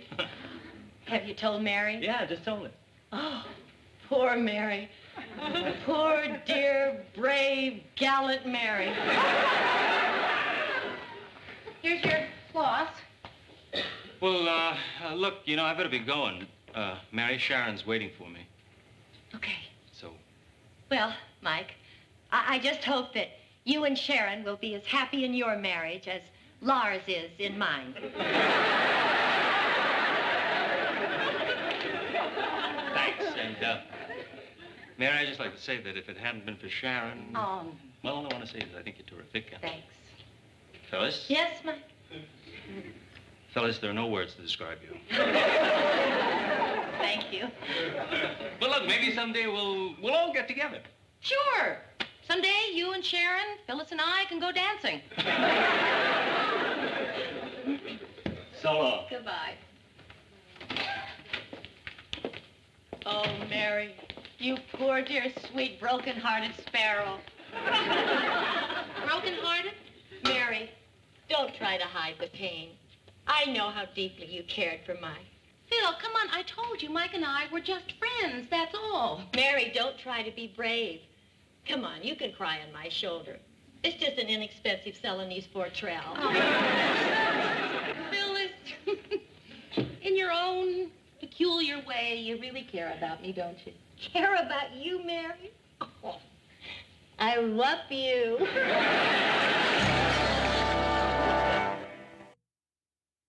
I've been thinking.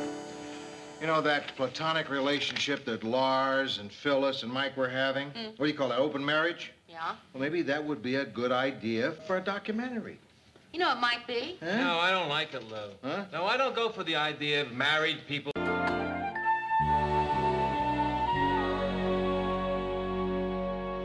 Say, Mayor, remember we were talking last week about coming up with a new opening for Ted? Yeah.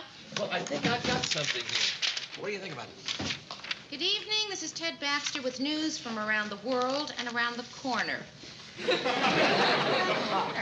I like it. That's pretty good. Yeah, I think it works. Yeah, maybe we'll try it out next week. Try what out next week? Oh, well, it's a new catchphrase that Murray came up with to open the show. Oh, yeah? Can I see it? Sure. Good evening, this is Ted Baxter with news from around the world and around the corner. I like it. I really like it. I'm not so sure about it anymore. Oh, I mean it, Murray. It's good. It's better than good. It's me. You son of a gun, you did it again. Thanks. Say, can I take this with me? Take it home on the weekend and learn it? Around the world and around the corner.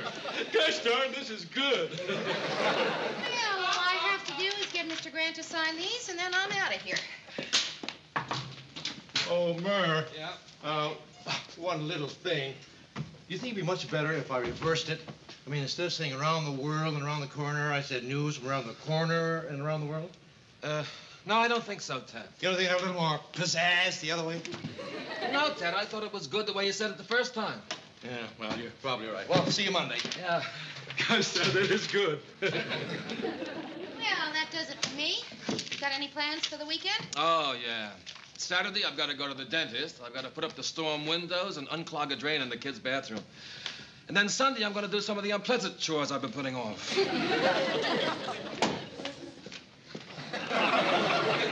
Murray, I was right. Right about what, Ted? This thing you wrote, I read it both ways to Ollie the elevator man. Now, I didn't try to influence him. I didn't tell him which way I liked it. I just let him make up his own mind. And he said there was no question about it. Around the corner and around the world is the way it should be. Mary, can you believe this? Ted asked an elevator man to judge my writing. I mean, that's ridiculous. What experience has he had? Are you kidding? Ollie's been running that elevator for 17 years. Mary, would you please say something to Ted? Sure. See you Monday, Ted. All I want is change a couple of little words around she. Sure. If it were up to you, the line would read, not to be or to be. What line? Well, have a nice weekend. Oh, wait a minute, Lou. Just not so fast. All right, Ted. Have a nice weekend. Is that better, Ted? What I meant was, Lou, we need an executive decision here. Well, make it fast. I got a poker game. What's the problem, Mary? Well, Murray came up with a new opening for the show. It goes, good evening, this is Ted Baxter with news from around the world and around the corner, only Ted wants it to be around the corner and around the world. That's it? That's it. Lou, around the corner has got to come last. And Ollie and I say it goes first. Ollie? The elevator man. He wants me to rewrite my copy because of an elevator man. Murray, that's who we're doing the news for. All the Ollies in all the elevators all over the world. We're not doing it for people like us. We already know the news. So which way do you want it, Lou? Which way, Lou? Let me see. All right. I've decided to let Mary decide. And I will decide on Monday. Good night. Come on, Murray. Be a good guy. Let me do it my way. I'm sorry, Ted. Your way is the wrong way. Okay, it's your opinion, and I respect it. I only hope you're wearing comfortable shoes. Why? Because I'm going to tell Ollie. And when I tell Ollie, you're going to be walking down 23 flights of stairs. Ollie!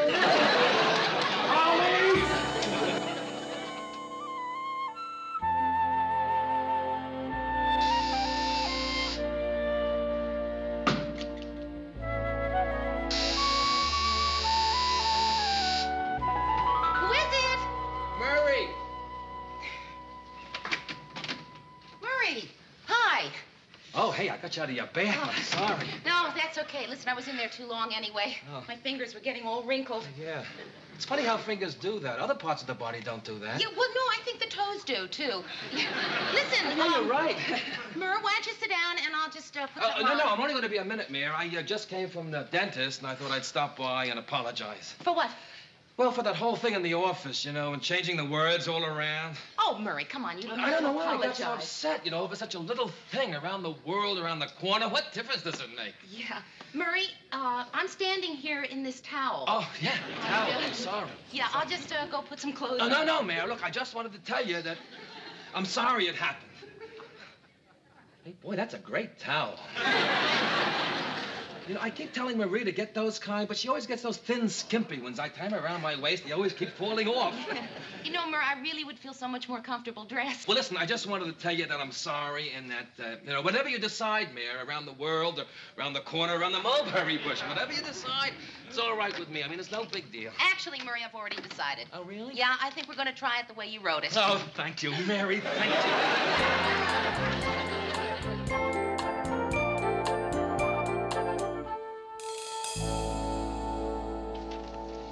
The Weather Bureau says the snowstorm should continue until tomorrow morning, and we might get as much as 16 inches. Wow. Mary, when you talk to the film crew, remind them I want some good pictures of the storm. Yeah, right. Tell them I want something different this time. Don't want any schoolboys having snowball fights, or pretty girls making cute snowmen with funny little pipes in their mouths, or fat storekeepers shoveling sidewalks. I want something unusual, something imaginative. Give it a little thought. You can come up with something. How about a bunch of kids in their underwear running through the spray of a fire hydrant? Hi, people. Hi. Isn't it simply beautiful out there? I mean, snow always inspires such awe in me. Just consider one single snowflake alone. So delicate, so fragile, so ethereal. And yet, let a billion of them come together through the majestic force of nature. They can screw up a whole city. Sue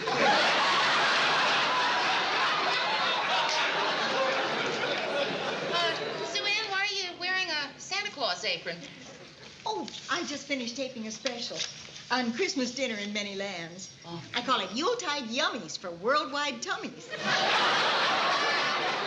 Christmas show. This is only November. Oh, I always take my Christmas show in advance. That way I can spend the season of joy and goodwill with my only sister in Florida. Oh, that's nice. She's kind of a creep, but she's got a pool. I have cooked all these wonderful Christmas dishes from different countries, and I wanted to invite you all to come on down after your broadcast. And I thought between courses we could sing some carols and play Christmas games. Oh, there's this wonderful game from Finland. No. For that, you need 3 little boys and a peasant's wife. But there are so many more. Mary? Oh, gee, Sue Ann, that sounds like a lot of fun, but I'm meeting someone at the theater. Oh, Murray. Gee, I'd love to come, Sue Ann, but we're having some people over for bridge tonight. Lou? Well, I'm not doing anything tonight, Sue Ann. Then you'll come. No. Why? Why? I hate that sort of stuff. Well, maybe next year. Right. Well, keep it open. Oh, Mr. Grant, you should have gone. I bet she made a wonderful dinner. I think Lou's afraid he might be the dessert. Where you been? You're on the air in a few minutes. Lou, you won't believe what I've been through. My car got stuck in a snowdrift. Called a tow truck, it never came. Georgette's still in the car waiting for it. You left Georgette all alone in the car? Oh, that's all right. I told her she could play the radio. And I had to walk 15 blocks in the snow. Look at my hands. I think I got frostbite. What happened? Your mother pin your mittens to your other coats? Here's your copy. You better get into the studio. Any word from the Board of Education about closing the schools tomorrow? No, but I'll check with them again before the show. Oh, Merle, wait a minute.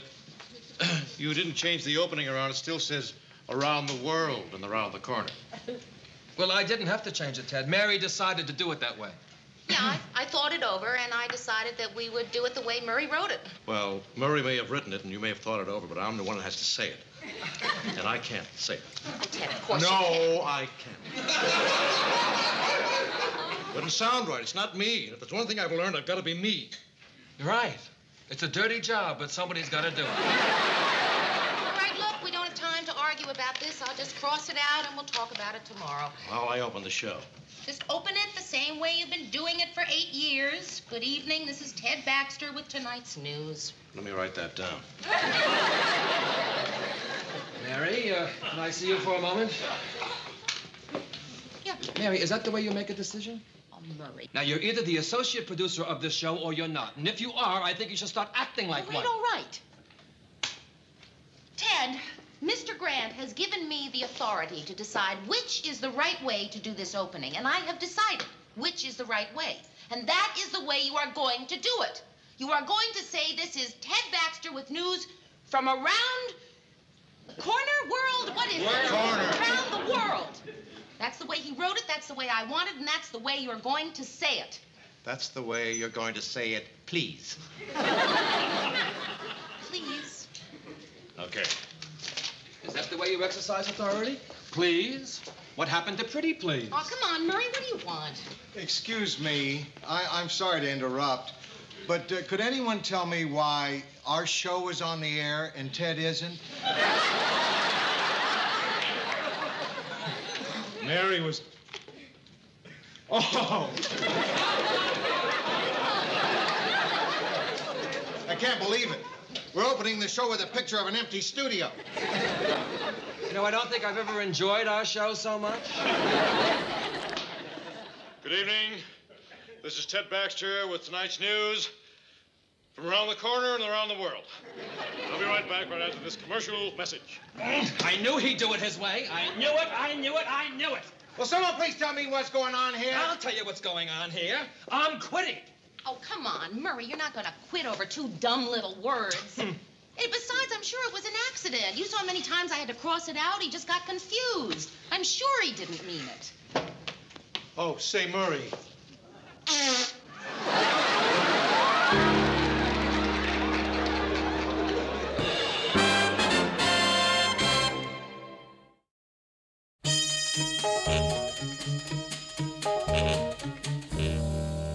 And then Ted read it his way, and, well, you saw the rest. And that's why Murray's quitting? Oh, come on, Mr. Graham. Murray's not going to quit.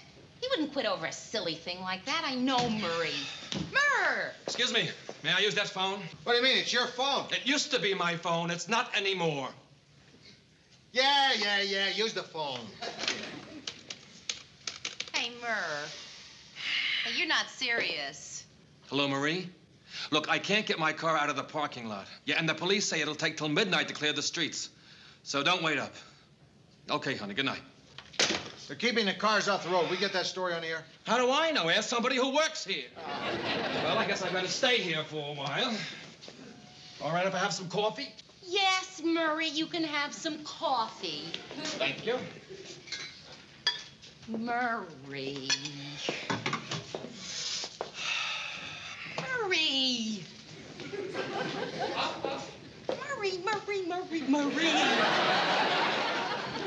Murray.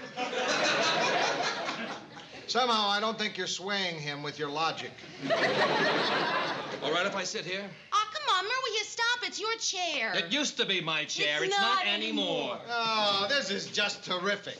I said, Mary, handle a little matter for me. Just a simple little matter about a couple of words. And what happens? Chaos! Oh, no. Chaos! Dad, Ted's late getting on the air. that was Mary's my spreading fault. when it's important. What are you for yelling you at to Mary know. for? Look, if you weren't in such a hurry to get to that poker game, this whole thing could have been settled Friday night. Oh, now you just hold it there, Lou. fella. And then you had to let Mary make the decision. Now, wait a minute, Murr. It just so happens that that's my job, to make decisions. And I think I made a good decision. As a matter of fact, I think I made a darn good decision. What are you yelling at Murray for? He didn't do anything. I'm too much of a coward to yell at you. Great show, eh, guys? You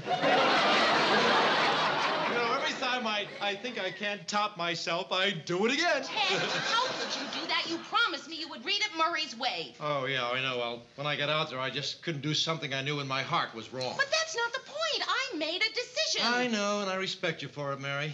But it was a lousy decision. It was the right decision if she had stuck to it. I was simply trying to get a show on the air. You could have fooled me. Well, Mr. Grant, if you think you can find someone else to do my job... Listen, Mary, I had enough all the man minutes for one day. It's fine with me. You look at all the trouble you've caused just because of 2 stupid words. I just hope you're satisfied. Ted!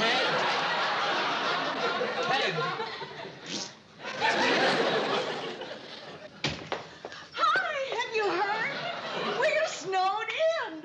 They don't expect to have the streets cleared till 2 in the morning. Just think we're going to be spending the whole evening together. Isn't that wonderful? Oh, just wonderful. Well, now we can have our Christmas dinner after all. Christmas? Whatever happened to Thanksgiving? Listen, Sue Ann, I really don't feel like that sort of Yeah, thing. I'm not really in the mood for any kind of Christmas People. dinner. Now, you're going to have to eat sometime. The choice is yours. You can have a package of stale peanut butter crackers from the vending machine, or a sumptuous 8-course banquet with me, featuring soufflé Twilagent, ville à la grecque, and enough free booze to knock you all on your keisters. Now, which is it to be? Oh, that's the idea. Come on, our international Christmas feast awaits. Hurry, Ted. We don't want the Georgia talk to get cold. Hello, everybody. Come on, Georgette. Where are we going? Christmas dinner. Oh, Ted, just once, couldn't we please pay the full price and have it on December 25th?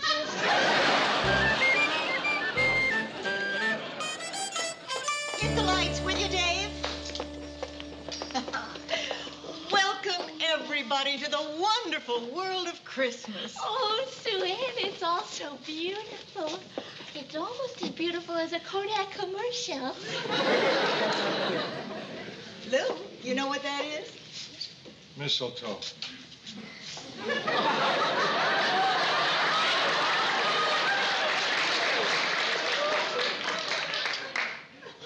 Actually, it's asparagus fern, but what the hell? All right, everybody, come take your seats. Now, Murray, why don't you sit right there? Mary, you can sit next to Murray. Georgette, why don't you sit next to Murray? Okay. Oh, all right. And then, Ted, you sit next to Georgette. Mary, you can sit next to Ted. Sue Ann, why don't you sit next to Ted? All right, I'll sit next to Ted. Lou, you sit here next to me. And I'll just take my place here. Now then. Pretty hats. What are they for, Sue Ann? Well, when I taped my special, each time I created a different dish from a different country, I wore a different hat. And I thought it would be such fun if we each wore one during dinner. I'm a little Dutch girl. Oh, and I'm a little Scottish girl. Here, Ted, put this one on. I'm not wearing any hat. Come on, where's your Christmas spirit? It's not Christmas. It isn't here, Ted. Now, come on, everybody. Wear your hats, Lou. Put on your sombrero. You too, Murray. Mary, your helmet.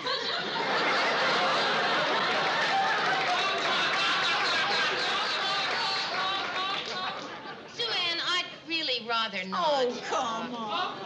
Listen, Sue Ann, we don't want to wear any funny hats. We're not children. Well, of course you're not.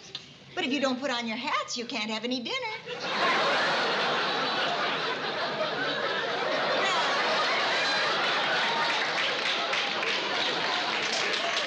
Now, isn't that fun? Georgette, maybe you'd lend me a hand. The first dish is from Mother Russia. Raised carp in honey and raisin sauce. And while Georgette and I are serving up the fish, why don't the rest of you turn to your Christmas songbooks? Page 23. It's not Christmas, it's November. We don't want to sing any Christmas carols. Oh, it's all right, Lou. They're non-denominational. Who elected you spokesman for the rest of us, Lou? If we want to sing, we'll sing. And I want to sing, so let's sing. Now you see Murray starting to get the Christmas spirit. Well, I'm with Lou. No, you're not, Ted. Mary, what do you think? Do we sing or don't we? I leave the decision up to you. Think you can handle it, Mary? Let's sing. Wonderful. All right, now, all together. On the first day of Christmas, my true love gave to me. Murray. A partridge in a pear tree. On the second day of Christmas, my true love gave to me. Ted. Maybe he wants to study it over the weekend.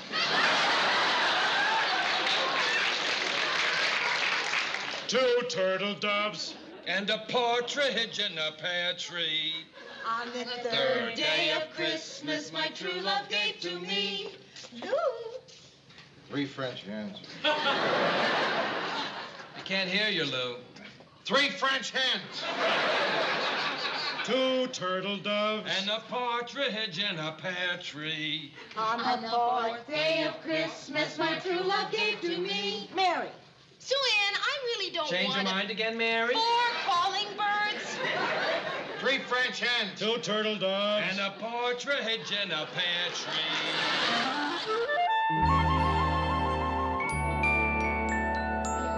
Day of Christmas, my true love gave to me. 11 pipers piping.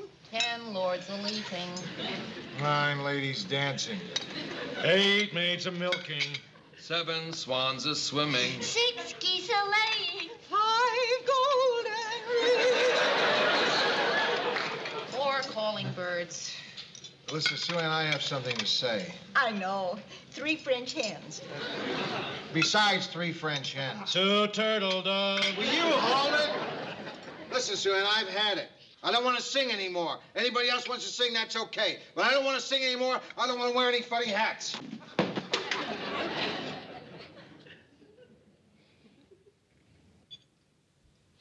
Well, we might as well start our Christmas dinner. Even if it isn't exactly Christmas.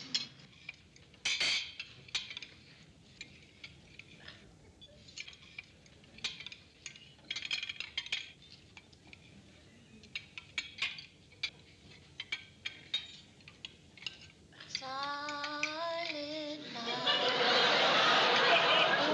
holy night, all is calm, all is bright, round yon virgin mother and child, holy infant, so tender and mild, sleep in heavenly peace, sleep in heavenly peace. Can anyone remember why we were angry with each other? Yeah, I can remember. So can I. Oh, I sure can. Yeah, well, me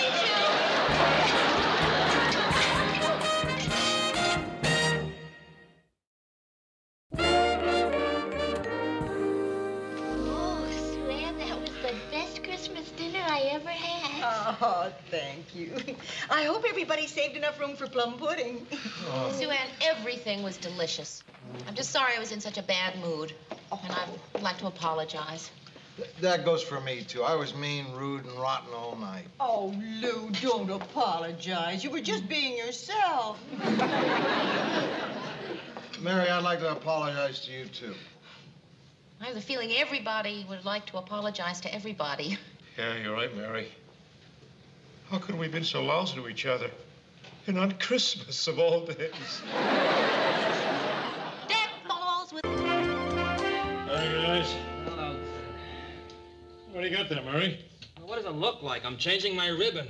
The other one's worn out. A good workman never blames his tools. A good workman doesn't have to write for one. Hey, you two, you're starting kind of early today, aren't you? You're right, Mayor. You're right.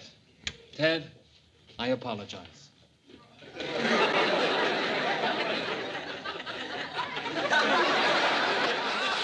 Mary, look what he did. Ricky, what's gotten into you today? No, he's just jealous because I'm going to Chicago and he isn't. What makes you so sure Lou's going to pick you? Well, he's certainly going to pick someone who can't even change a typewriter ribbon. Pick someone for what? What's all this about Chicago? Well, Lou got a call last night. They want us to send one delegate to the Broadcasters Convention. 3 whole days, everything paid for. Where do you want to go? You're married.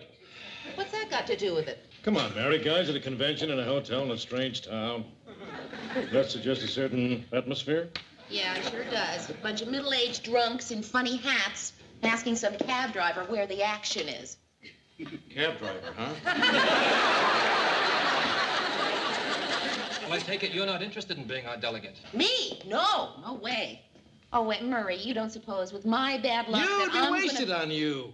You're not a guy. You don't even have credit cards. Anyway, what are we arguing? Lou's going to make up his own mind. Nothing we say is going to influence him. Lou, let me go to the convention. I'll let you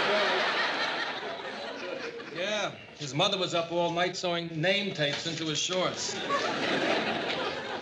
Why do you two guys want to go so much? Well, it's a chance to see Chicago again. Take in a couple of restaurants, go to a basketball game, have some drinks with the guys. Just have a little fun. Maybe you're right.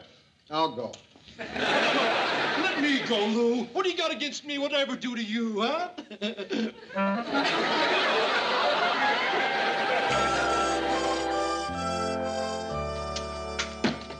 There you are, Lou. I tracked you to your lair.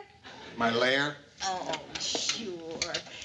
I always think of you as a big, gruff bear. You hide in here and growl at people, but you have a playful side, too. Yeah. The bear is the clown of the animal world, Lou. His lumbering gait conceals a prancing spirit. I always think of you that way. Prancing. Crouching, skulking in your lair until just the right moment comes to rush outside and kill someone. I don't always have to rush outside. Sometimes they come right into my cave. Lou, you don't scare me. I know. What can I do for you, Sue Ann? What flight are you taking to Chicago? Why? Well, I thought we should travel together for the company. I didn't know you were going. Who would miss a chance like this? 3 days and nights in the city where I had my first program. It was a cooking show called Let's Talk About Meat. Oh, Lou, I will show you the town. We'll go everywhere together. We'll see everything. We'll do everything. It'll give us something to remember and talk about for years afterward. So what's your flight number? I'm not going. Mary is. Morning.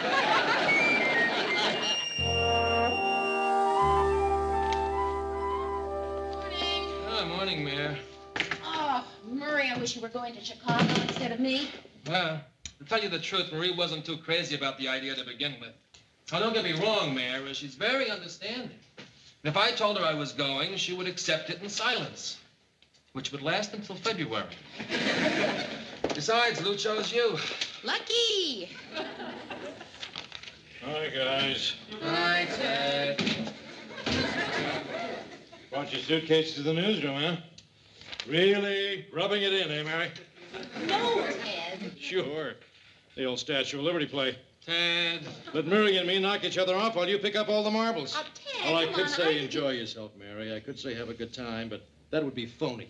I'm too much an upfront guy for that, so I'm going to level with you as a friend. I hope you have a rotten stay in Chicago. I hope it rains all the time and you can't go to the beach. I know what you're going to say.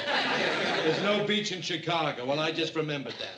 But there's a lake, Mary. Ha, ha, ha. I hope you can't make it to the lake. I hope it rains the whole time you're there. Ted, you realize, of course, this means no postcard. Well, who wants a picture of the Empire State Building anyway? I know. The Empire State Building isn't in Chicago. Well, tough. All set for the Windy City, Mary, that toddling town? Hey, Mr. Grant, are you sure you won't go? I'd like to go. I really would. It'd be fun. Oh, Mr. Grant, would it be fun? Lots of fun. A lot of drinking with the guys. A lot of good stuff. I'm glad you're looking forward to it. I'd go, but I can't get away this week. I've got to get my car washed, go to the barber shop, buy some socks. Believe me, Mary, there are lots of good reasons. Hello, Sue Ann. Don't hello me, Mary. I find that kind of hypocrisy a little hard to swallow. Hello is hypocritical? If you were that desperate for a trip to Chicago, you have my pity. Sue Ann, But to deprive a hard-working man like Lou Grant of a good time simply to advance your own career is deplorable. But, Sue Ann, he asked me to go. Competing with a man is both aggressive and unfeminine, Mary. Now, I don't know what you hope to achieve, but your ambition is certainly obvious. No, Sue Ann, Mr. Grant can't go. He's got to go to the barber and get a haircut and new socks. I've never heard such transparent hogwash in all my life. Neither have I.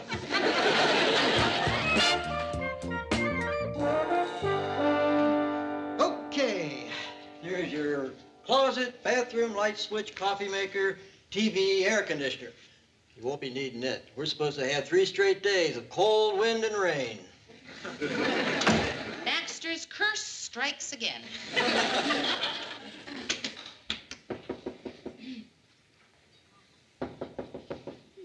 Who is it? It's me, dear. Sue Ann, open the door. Gee, Sue Ann, I'm not really sure how to work this lock. Anyway, there's somebody at my door. There's nothing to it, dear. You simply can press your latch button and rotate your bolt. See? Presto! Now we can communicate at will. You mean you're in the next room? Isn't that a piece of luck? Wow. Mary. Mary, I'm not one to bear a grudge. I never was. Now, we have a whole long weekend to enjoy together. How foolish we'd be to let a few crosswords come between us. Or a double door. Exactly. It's kind of fun, isn't it? Like being back in college. Okay, you made your point, Ted. You want to call it off? I even brought utensils. I may do a dab of cooking. I may do a dab of drinking. While you unpack, dear, I'll start the ball rolling. I'm just calling my old station. There's a wonderful gang of guys there. They'd never forgive me if I didn't give them a buzz. Hello, is Steve Norman there, please? Good. Would you tell him that Sue Ann Nivens is calling? You should always lock your suitcase, dear, and put the key in a safe place. In your shoe, say. In your hat. Oh, Mr. Norman is tied up in a meeting. Then, is Arnold Sutton there? Good. Would you try him, please? And be sure and tell him it's me. When you're traveling, always pack shoes bottom up so as not to smudge other clothes. Just remember, soles toward heaven. Oh, that's cute, Sue Ann. Cute, cute, cute. He's where? Oh, he's in a meeting, too. Thank goodness.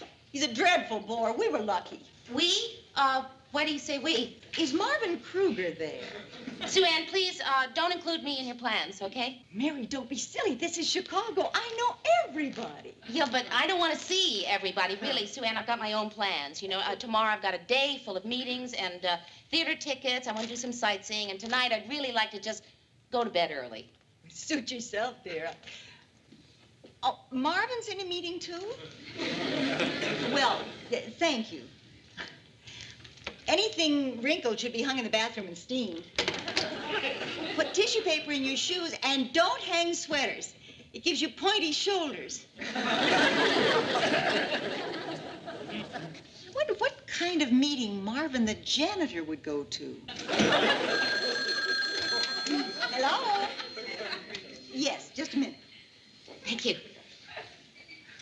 Sue Ann, you want to... Oh, surely, dear. Thank you. And don't forget, put slacks under the mattress during the night, so while we sleep, we press our pants. Hello? Oh, Mr. Grant, hi. What can I do for you? Oh, I just want to make sure you were okay. Tell her I did, too. Yeah, Murray, too. Me and Murray want to make sure you were okay. That's it. Make me look like a sorehead. And Ted. You said it, I didn't. So, you behaving yourself there in that hotel room? Mr. Grant, I'm a little too tired to do anything else, but I think when I hang up, I'm just going to wash my hair, read a book, and get into bed. I'm just planning a nice, quiet evening alone. Good news, Mary. Look what I found.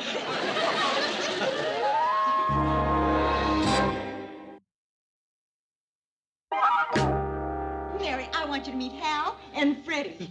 We're not on a last-name basis yet.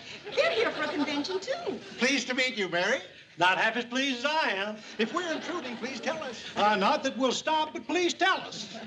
Do you have any ice, Mary? Oh, good. She's got glasses. It's fun to make passes at girls who have glasses. Sue Ann. I met them in the hall, Mary. They were looking for the ice machine. It's not in here. Well, we can send for some. Are you using that phone? Yes, Mr. Grant, Sue Ann, could I speak to you for a minute, please? Who needs ice? Well, actually, over-chilling spoils the bouquet of really fine whiskey. This is not all that fine. You can call for ice from my room. May I sit down? Yes, please. Mr. Grant. No, it's Sue Ann and some friends. What do you mean, work fast? Mr. Grant, He's missing the time of his life. Who's Lou? He is my boss from Minneapolis. Please. Let me talk to him a second. Hello, Lou? It's Freddie. I'm a friend of Mary's. Yeah, listen, I'll tell you what you should do. You should double this little lady's salary. May I please? That's telling him, huh, Mary? Certainly is. Mr. Grant, I'll see you on Monday. Sue Ann, may I speak to you for a minute alone? Oh, I get it. A little girl talk, huh? Well, I can take a hint. Don't fight over me, girls. There's plenty for everybody. Mary, your behavior is verging on rudeness. Rudeness? This is my room. And we are your guests. But I don't want guests. I want to spend a quiet evening alone. I am only thinking of Hal and Freddie, dear. They're two lonely men in a big city. They don't know where to turn. Let them ask a cab driver. Excuse us, we just had a wonderful idea. If you girls don't have any plans for dinner... Why don't you pick us up in 10 minutes? Sue Ann. All right. Make it 15. That'll give us time to put our faces on, you understand. Sure, but don't worry about changing, Mary. You look terrific just the way you are. Oh, aren't you sweet? Hurry up and change. I'm not going anywhere. Mary, stubbornness is a weed that spoils our garden. It poisons the soil, chokes the other plants, screens out all the sunshine. Now get the lead out. Sue Ann, I am sure that they are very nice men, but I was really planning on spending a nice, relaxing evening in a hot tub. Life is too short, Mary. We must gather our rosebuds while we may. You can take a hot bath and relax when you're dead. Why won't you understand that I don't want to go out to dinner? Oh, right, Mary. If that's how you feel, we'll forget about Hal and Freddie. Good. The two of us will stay here all evening, and we'll try to analyze the serious problem you have in dealing with other people. You know, I've always thought it would be interesting to delve into Mary Richards' psyche and find out who you really are. It'll just take me a minute to change. You're a good friend, Mary. It's going to be a fun evening. We're not dressed yet, but you can take us the way we are. Okay, you'll have to wait till I'm off duty.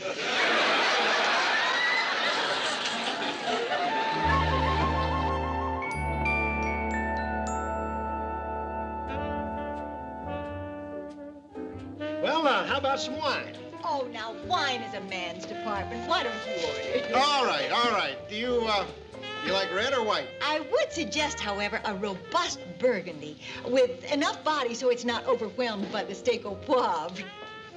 I don't care. Well, neither do I. Why don't we just forget about the wine? So, what convention are you fellas with? Well, now, take a guess. What do we look like? Oh, I don't want to guess. I hate that. Oh, come on. No, I hate guessing. I always guess wrong. Go on, you'll die. No, I won't. You'd better. We're morticians. I should have guessed that. No, you see, that's the problem. We've got this gloomy image, and we're trying to change it. And we're succeeding. How did you get interested in what you do? I like being around people.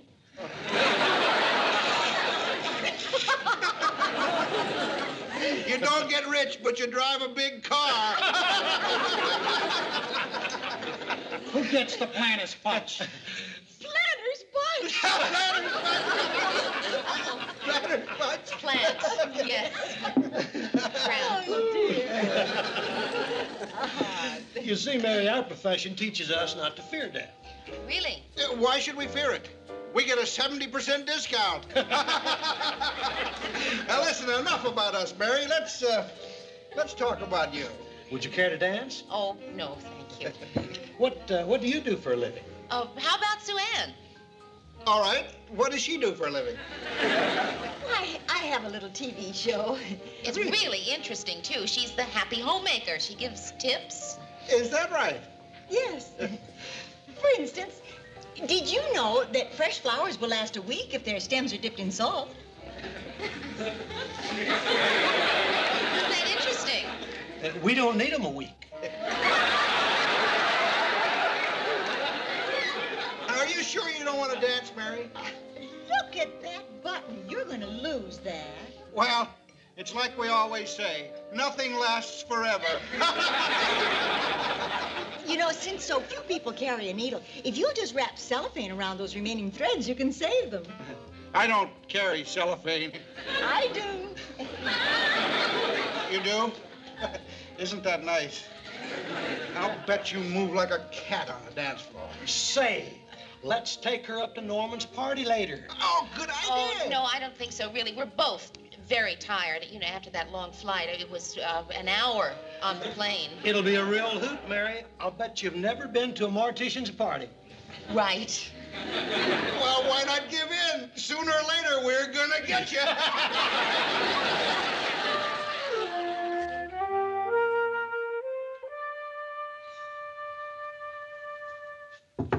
Sue Ann! Sue Ann, won't you open the door? Come on, there's nothing to it. You simply depress your latch button and rotate your bolt. Oh, come on, Sue Ann, don't be upset. Upset? Why should I be upset? It's perfectly obvious. They preferred me. Can you deny it? No, certainly can't. Don't patronize me, Mary. I hate that. What are you doing? I always cook when I'm really bugged. Some people clean. Some people wash their hair. With me, it's chocolate fondue. I was going to use this in a Pyrex seminar tomorrow, but my needs come first. All right. Let's assume they preferred you. Hey, look, I'm really sorry. Although, why should we assume a thing like that? Because they sat next to you, talked to you, danced with you, flattered you. No. I I laughed at their rotten mortician jokes. And at that party afterwards, it was painfully obvious that those jokes turned your stomach. But I laughed for 3 hours at a party where we were the only women there who weren't paid to be there. Really a good sport. Tell me something, Mary. Doesn't it ever bother you that you were the obvious favorite of a group of men who spend all their time with dead people? Sue Ann, look, everyone has dates that don't work out. Rejection. That's what we're talking about, Mary. Rejection. Say it. I want to hear you say it. Rejection. You can't even say it with conviction. Sue Ann, everyone's been rejected. Everyone but you. That's not true. Tell me one instance. There have been plenty of cases. Tell me. One humiliating instance. Okay. Okay, all right. A couple of years ago, I was dating a guy, and I decided to break it off. And then 3 months later, when I changed my mind, I called him, and he was dating someone else.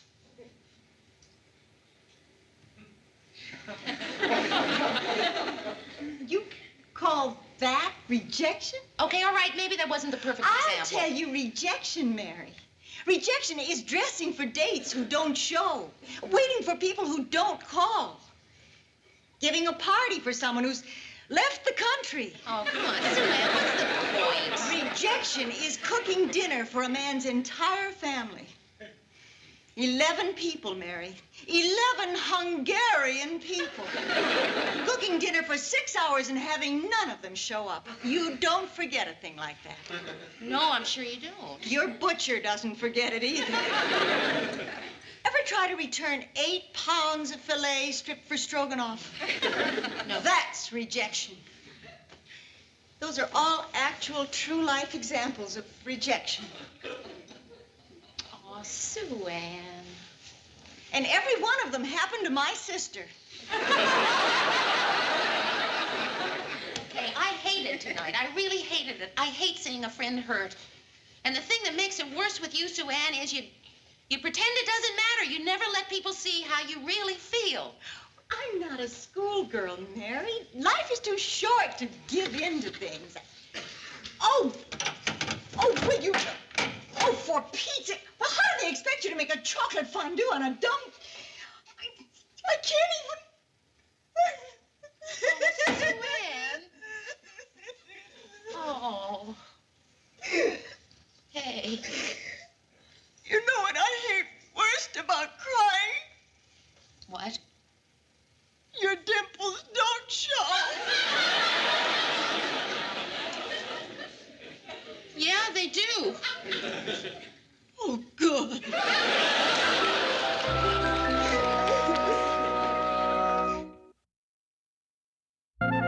And the third day, it rained again. I mean, I never got out of that hotel room. It was the dullest, dreariest, most depressing weekend I ever spent in my life. Just awful. You're not saying that just to make me feel good.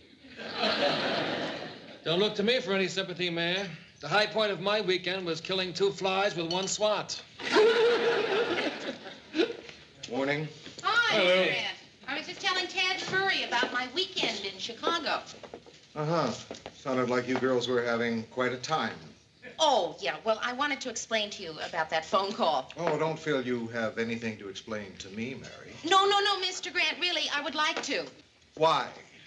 Because when I called you, all I could hear was shrieks and giggles and the sound of drunken laughter? No, Mr. Grant, really, there is a perfectly logical explanation for what you heard. Oh, really, Mary? And what is it?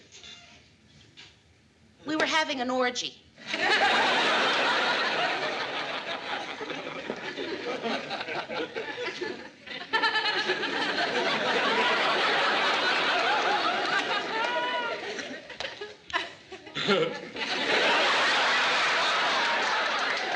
You were kidding, weren't you, Mary? She's all kidding. You were kidding. Okay, here's the editing schedule through Friday, and here's a list of the sponsors. It's worth checking to see which news item comes before which commercial. Otherwise, it can be a little embarrassing. Yeah. Like when Ted read that item about the raid on the massage parlors, followed by the commercial about letting your fingers do the walking. Right. So how come you picked Mexico for a vacation? Well, you know what I did? Just got out a great big map. I closed my eyes, jabbed my finger, and said, this is where I'm going to spend the week. And landed in Mexico. No, Racine, Wisconsin. It took me 11 jabs to get to Mexico. Morning, Murr. Morning, Murr. Morning. Oh, what a great day. Look at me. I guess from a glance at my face, you can tell something wonderful's happened, can't you?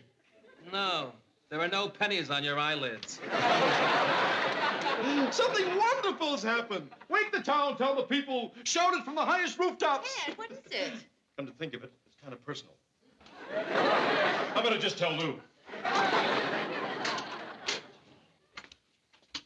I didn't hear you knock, Ted. No time for knocking, Lou. This is too important. Great news. Ted, I'm very busy. What is it? Guess. Ted, I've got a better game. Close your eyes, pick a number, and take a hike. Lou, this is the best thing that's ever happened to me. Come on, guess. Ted! All right, here it is. No, wait. I can't leave Mary out of this. Mary, would you step in here, please? Ted, if it's so important, why am I excluding Murray? Right. Murray, you two, come on in here on a double, fella. Oh, what the heck, all you guys in there. Come on, come on, come on, come on. You wanted to see me, Mr. Grant? I don't even know what the news is, and already I hate it. It's good news, Lou. And good news is something you share with your friends, and you are my friends. And I want every one of you to be the first to know. Ted! My mother's getting married. I hope it's not because she has to. Isn't it wonderful? I knew you'd all be thrilled. Yeah, we're all thrilled. Okay, that's it. Back to your desks. That's really wonderful news, Ted. Yeah. It's been 40 years since my old man walked out on her. 40 years with no one but little Ted for her to lean on. Oh, you guys don't know how important this is to me. You've all got fathers. Every mother's son of you. You don't know what it's like to lie in bed at night praying the styles won't change so Mom won't need a new dress. You can sleep knowing when the chips are down, Daddy's there. Well, now so can I. Because I'm going to become a son. I'm going to become a son! Let's just hope he's not twins. Thanks for the champagne, Mr. Grant. It was really sweet of you to bring it. My pleasure, Mary. Bon voyage. Thank you. Hey, here. Let me do that. That's a man's job. Oh, thanks. I always have trouble with it anyway. Yeah. You twist that little wire, it lifts right off. All right. Listen, you be careful down in Mexico, Mary. A woman traveling alone in a foreign country is pretty helpless. Right, I will. If you spread the wire, it lifts right off. Huh? You... Oh, check. Now, you know anybody down there if you need help or anything? Yeah, I've got a couple of friends. Mr. Grant, I think you want to tilt the bottle a little to keep it from foaming when the cork comes out. Just... Oh, yeah, got it. You got my home phone? Yes, I do.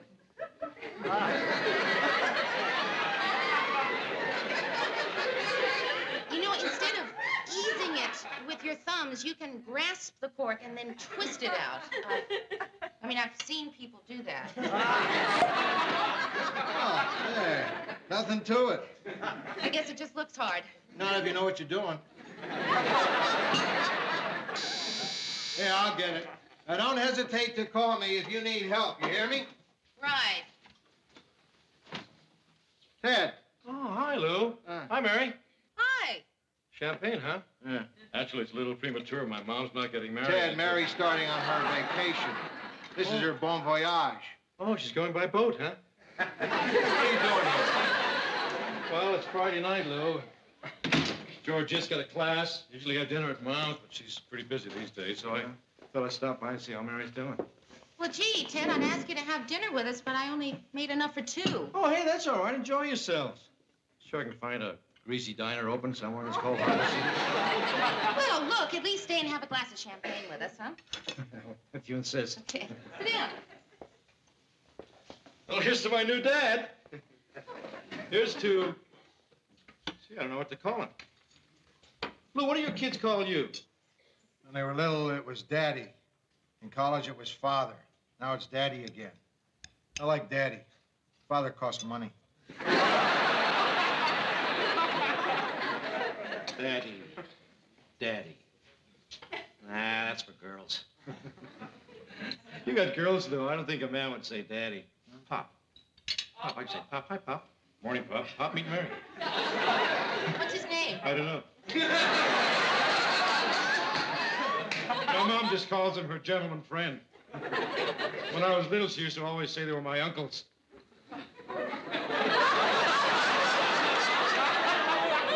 I had more uncles than any kid I knew. This is great.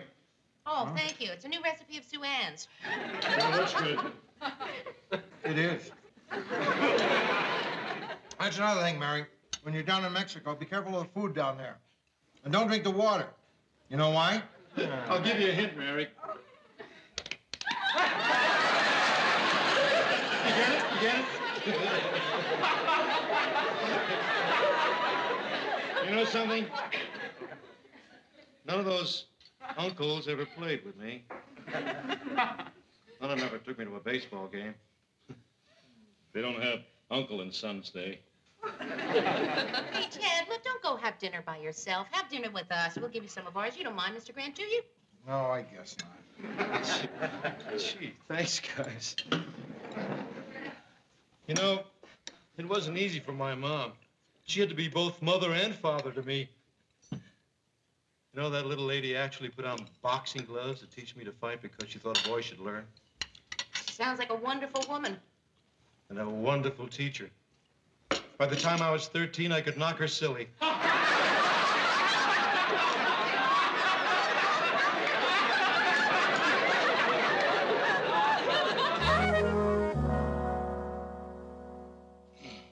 Oh, I'm sorry.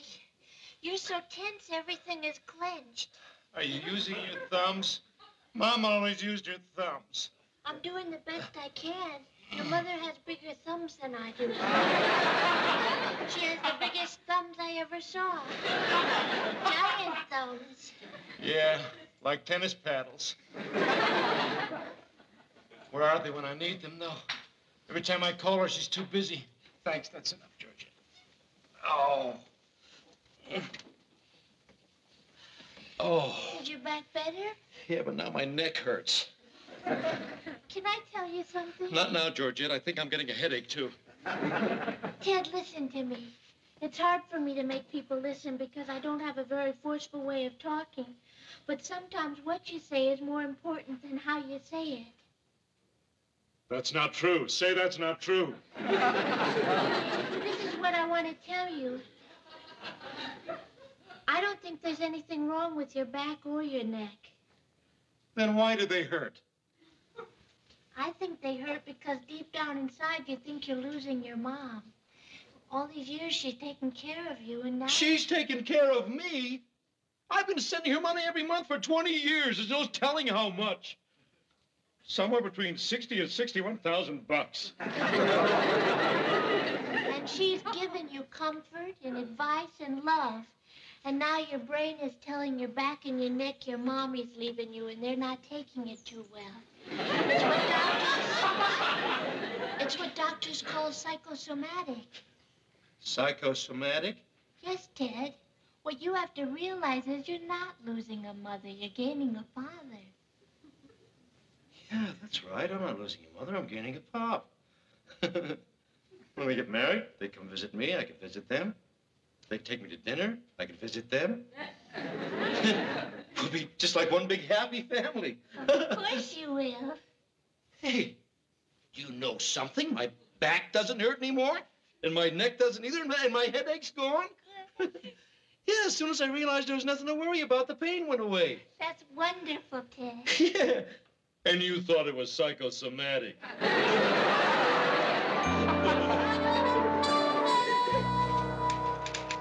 How come we didn't get backup coverage on the remote? Oh, Mary usually takes care of that. This whole week, every time I've asked a question, I've gotten the same answer. Mary usually takes care of that. Why can't someone come up with a new alibi? Mary usually takes care of that. If I had realized how hard she works. I'd never have given her a vacation. Hi, guys. Sorry I'm late, Lou. I've been running all over town making plans for the wedding. Oh, when's the big day, Ted? I don't know. They haven't set a date yet. Walter just came into town this morning. Gosh, I can't wait to meet him. It's going to be a beautiful ceremony. I cry every time I think of it. Why? Are you paying for it? Well, actually, I am, and it isn't easy. I've got to take care of all the details myself. Right now, I'm trying to pick out an orchestra. Say, Lou, which one of these two do you think is better, the Lester Goldman Trio or the Electric Bananas? Ted, Mary's gone, and I've got a lot of extra work to do, so if you don't mind... Oh, just one more question, Lou. Do you think your friend Murphy, the combat photographer, could do a wedding album?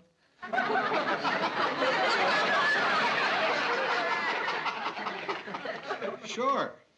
If the bride and groom don't mind wriggling to the altar on their bellies. Murphy, maybe. Oh, it's going to be a beautiful ceremony. I'm going to give away the bride. Give away?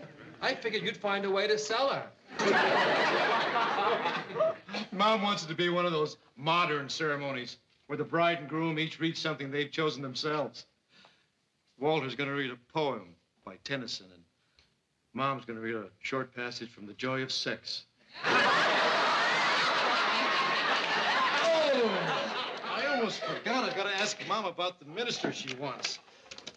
Boy, that reception's going to be something, too. When I propose a toast, it's going to be the most beautiful, touching, moving tribute that ever poured out of a son's heart. Write me something, Mur. Hello, Mom. Hi, did Walter arrive in time? Oh, good. Say, listen, Mom, about the minister for the wedding. What? What? Oh. Oh, yeah. Yeah, I'll call you when I get home.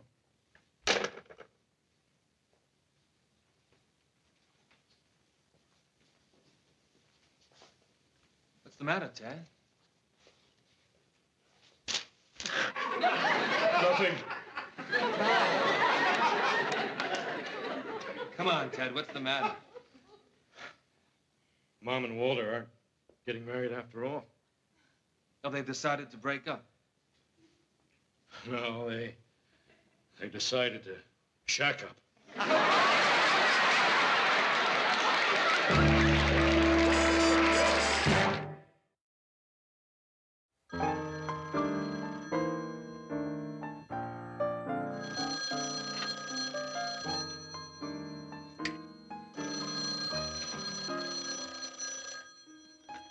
Hello? They hung up. What's the difference? Probably some lurid scandal magazine. It might have been your mother. Don't mention that name. You mustn't be like this, Ted, sitting in your apartment all weekend with the drapes closed. You missed a beautiful sunny day. Well, it may be sunny out there, but in here, it was night with early morning cloud cover. Turning to occasional rain by mid-afternoon. The fresh air would have done you good. Oh, yeah. Out in the streets where people could stare at me, pointing, whispering, snickering. There goes Ted Baxter, the one whose mother is... Pss, pss, pss, pss, pss, pss. No one even knows your mother is... Pss, pss, pss, pss, pss. And anyway, your mother is really a very sweet person. I remember the first time you took me to meet her. She gave me a big hug and led me over to the couch and sat me down and took a good long look at me and said, "So you're Ted's broad."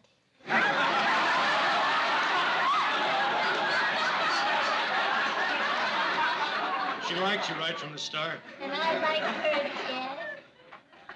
I think I understand her. She's just lonesome. I mean, a woman needs tenderness.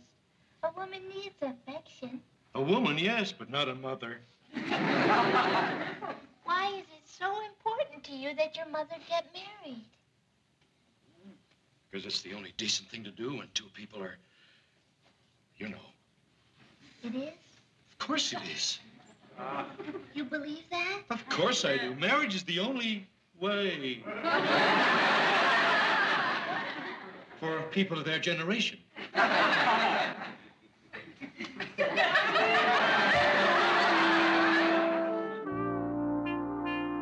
Uh-huh. Okay, thanks a lot. Excuse me, Lou. I want to make a long-distance call. Long distance? That's all right, Lou. I'm going to pay for it. I've written down everything I'm going to say. Phone company recommends that, you know. Keep long-distance calls short. Write everything down ahead of time. Who you calling? My father. My real father. Somebody's got to tell him. Somebody's got to break the news that another man has stolen the affections of the woman he deserted 40 years ago. That could be a real blow. Poor little father out there somewhere, never expecting a voice from a father that'll change his life forever. Hello, Dad? This is Ted. How are you? Nice talking to you, but I've got bad news. Mom's living with the guy. Bye.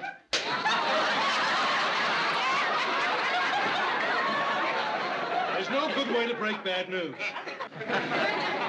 Hello, everybody. Hi. Not a word about the disgrace of the Twin Cities. She's seen your newscast, Ted. Hiya, Mayor. Welcome back. Aw, thanks, Murr. Welcome back. Thanks, Mr. Grant. Yeah, Mayor. Welcome back. Thanks, Ted. Oh. Mexico was absolutely beautiful. I mean, the sights and the sounds, the Welcome smells. back, Mayor. Thanks, Ted. Oh, and I saw a sunrise over the ruins at Yucatan that was breathtaking. Welcome back, Mayor. Thanks, Ted. You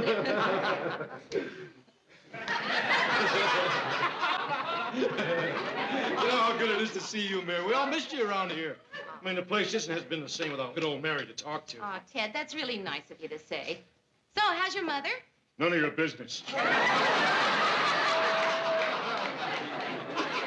Sit down. Ted, may I offer a little friendly criticism? Sure, if it's constructive. You're acting like a jackass.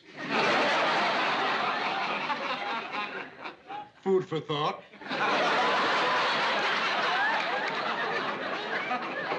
I'm tired of you carrying on about your mother. Lou, you don't know what it's like to spend every day in fear that someone you're responsible for is going to make you a laughing stock. Yes, I do, Ted. She's living in sin, Lou. My own mother's living in sin. Have you talked to the guy?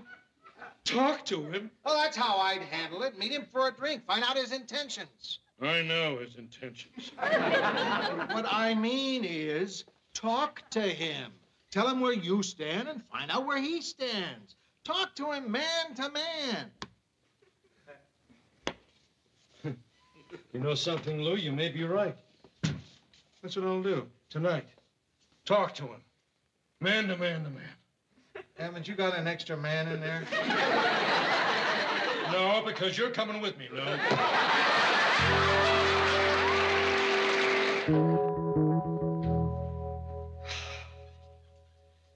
I sure appreciate this, big fella. I hope so. I feel like a fool. Well, I'm sorry you had to come to this. But he asked for it, messing with my mom. There it is, Lou, the bell. What'll I do? Come out of your corner, bobbing and weaving and answer. Right, you stay right there.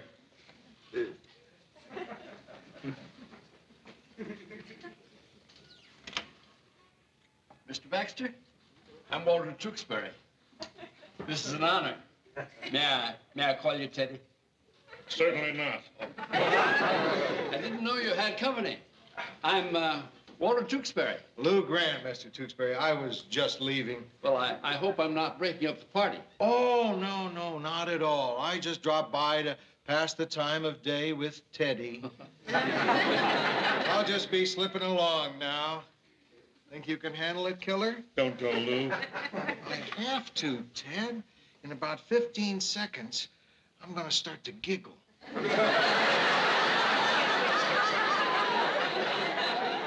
Now, I don't giggle often. You've probably never seen me giggle. Let's keep it that way.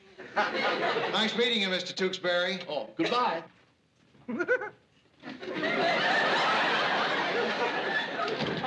Nice man. Yeah, he's nice. but hard, like me, Tewksbury. He doesn't put up with any funny business. Sit down. Thank you. Ted, you seem to be upset, and I think I know what it is. Now, let me assure you, I'm not going to try to take the place of your natural father. My natural father. I met him once in 40 years. He borrowed $2,000 and split. Well, I can ease your mind on that score, too. I'm financially pretty well off. I want you to know that anytime you're in need of anything, you can always come to me.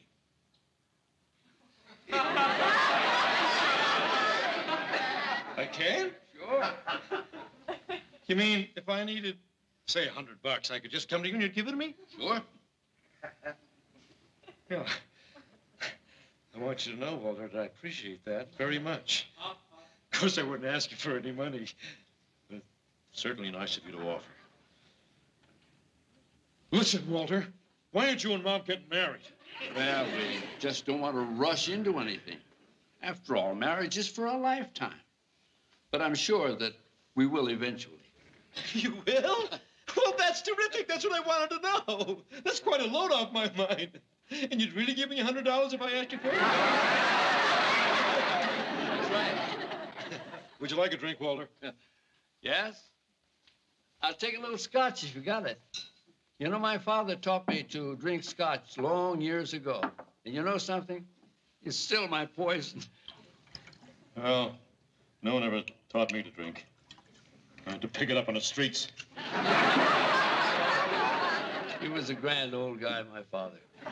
He and I had some wonderful times together. Did he take you to baseball games? Oh, sure, sure. In fact, I'm a big fan. Are you? You're a big fan. Well, say, would you like to go to a Twin game sometime? Twin game? Yeah, Minnesota Twins. Oh, I thought you meant like when they play 2 games in a row. That's a doubleheader. Hey, you really do know the game, don't you? And you've actually got $100 on you right now, cash? I do. A good scotch, by the way. Well, I've got to get going, Ted. I'm very glad we had a chance to meet each other. And you know something? You're a splendid young man. Well, you're 4 stars with me, too, Walter. Thank you. See you soon. Oh, Walter, could I please have $100? Sure. Why didn't you say so? It's not that I need the money, you understand. Actually, it's just that nobody ever gave me anything before. There you are. Oh, Daddy.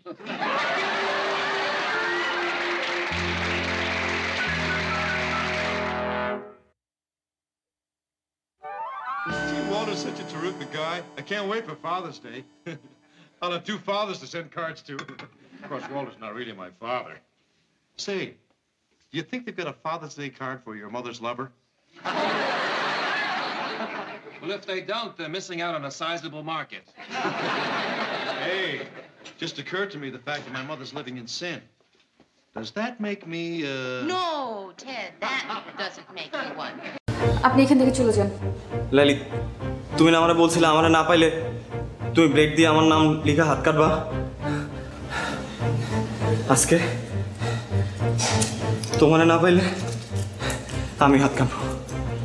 তোমার নাম লিখবো হাতে এনে। আরে পাগল নাকি? কি করবে লাগছে?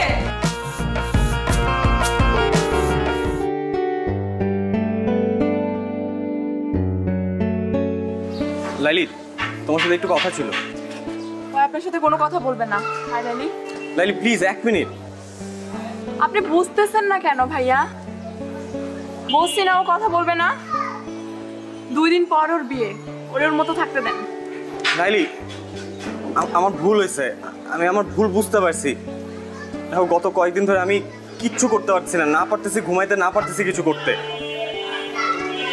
আমি তোমার সাথে অনেকবার দেখা করতে চাইছি, আমি পারি নাই, আমাকে দেখা করতে দেয়া হয় নাই। আমি তোমাকে ভালোবাসি লাইলি। আপনি হাঁচে আমারে ভালোবাসেন? নিজের থেকেও বেশি। তাহলে আমি যা কমু তা শুনবেন? অবশ্যই। কি করতে হবে বলো। আপনি আমার পিছন পিছন ঘোরা বন্ধ করে দেবেন। লাইলি কি বলতেছে এসব? আপনি তো আমারে কইছেন আমি আমার ইজ্জত খোয়াইছি, লগে আমার পরিবারের ইজ্জতও খোয়াইছি। আমার আব্বাই ছেলে পক্ষের কথা দিয়ে দিচ্ছে। আব্বারা তো আর ছোট করুন না, নিজেরা যথেষ্ট ছোট করছি।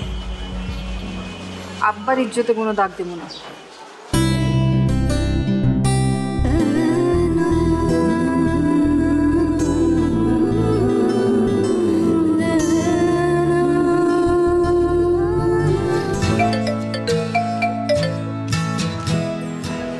হ্যালো, আসসালামু আলাইকুম ভাইজান। ওয়ালাইকুম আসসালাম। আমি নীলের আম্মা কইতাছি। আপা আমি জানি আপনি কি কইবেন, আমার কিছু করার নাই। আমি লাইলিরে জিগাইয়া সবকিছু ঠিক করছি। ভাইজান কইতেছিলাম কি, আপনি লাইলির বাবা, দিন শেষে আপনার মেয়ে সুখটা আপনার কাছে বড়। কিন্তু ভাইজান লাইলি আমার পোলাটারে ভালোবাসে, আমার পোলাটাও লাইলিরে ভালোবাসে। কিন্তু আপনি যদি লাইলির অন্যখানে বিয়া শাদী দিয়ে দেন তাইলে তো ওরা কেউই সুখী হইব না। আপা আপনি কি আমারে বাংলা সিনেমা চৌধুরী সাহেব মনে করছেন? হাত পা বাইন্দা আমি আমার মায়ের বিয়া দিতেছি? আমি যা কিছু করছি ওরে জিগাই করছি। ভাই সাহেব, আমার ছেলেটা লালিরে সত্যি খুব ভালোবাসে। আপনি দেখেন আমার পোলাটা আপনার মেয়েরা অনেক সুখে রাখবো। আপনি যদি লাস্টে একবার যদি ভাইবা দেখতেন। আপা আমি অনেক ব্যস্ত, এখন রাখি। আপনি আমার মাইয়াটার জন্য দোয়া করেন, আমি আপনার পোলার জন্য দোয়া করি। আল্লাহ হাফেজ।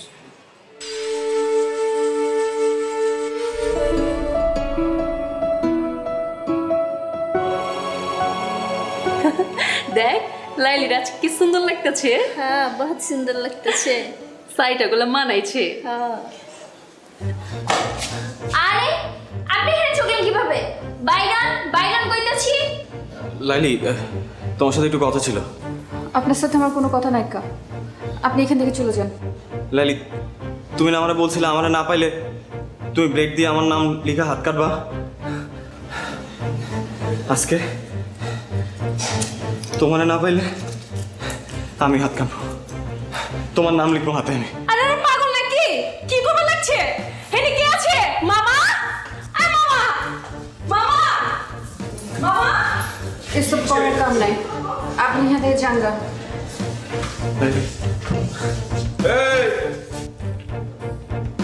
এই চাংরা পোলা, এত ড্রামা শুরু করছো কে? পুলিশ ডাকুম? আপনি যারে খুশি তারে ডাকেন মামা, আমি লাইলির সাথে বাঁচবো না। তখন তো খুব কইছিলা লাইলি একটা নাটক বাজ, ওই খালি নাটক করে বেড়ায়। হ্যাঁ, ওর লগে মজা লওয়া যায়, ওর লগে প্রেম করা যায় না, ওর বিয়া করুম না। আরে এখন কইতাছো ওরা ছাড়া আমি বাঁচুম না? না, হ্যাঁ, এসব নাটক বন্ধ করো। বিশ্বাস করেন আমি কোনো মজা নিতে আসি নাই। আমি সত্যি সত্যি লাইলি তোমার নাম লিখবো এবং ব্লেড দিয়ে না সত্যি রক্ত জলের নাম লিখবো। লাইলে তুই রাজি হয়ে যা, ওসমান ছেলেটা এরকম পাগলামি করতেছে, আপনার গাইটা লাইব। এমনি কিন্তু ছেলেটা ভালো আছে, তুই রাজি হইলে সবকিছু ঠিকঠাক হয়ে যাব। আমি দুলা বাইরে সামলাইতেছি, তুই কোনো চিন্তা করিস না, ঠিক আছে? রাজি আছিস না? আরে রাজি হয়ে যা, আমার না করিস না, ভালো আছে ছেলেটা।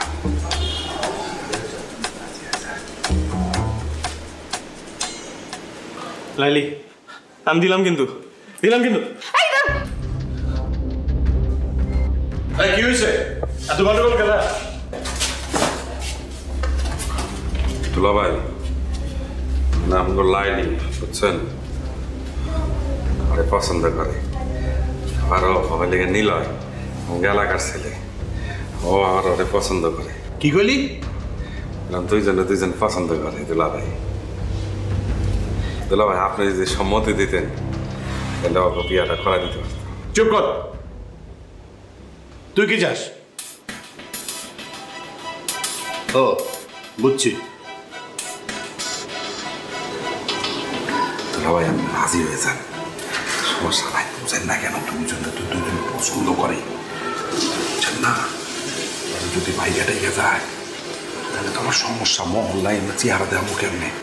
আপনি রাজি হয়ে যান, আপনি আমি ওইদিকে সামলান, আমি ওইদিকে ওর দেখতেছি। দুলা ভাই আপনি চালান চালান। আচ্ছা আর চালান তাড়াতাড়ি, এত চিন্তা করেন না তো।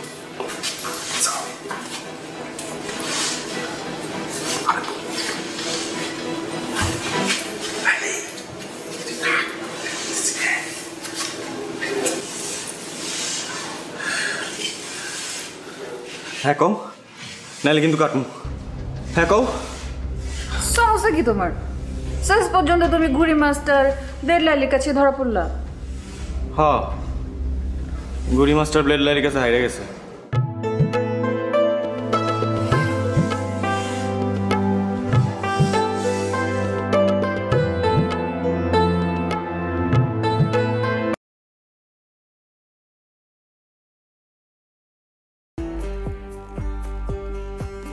Cảnh vệ này, 3 cảnh vệ rồi, 4 cảnh vệ, cảnh vệ 2 luôn, còn biết thử xem ra cái gì á. Có cảnh vệ à? Ui, bài này đánh As cảnh vệ nhở, hóa cung xanh à, được phết.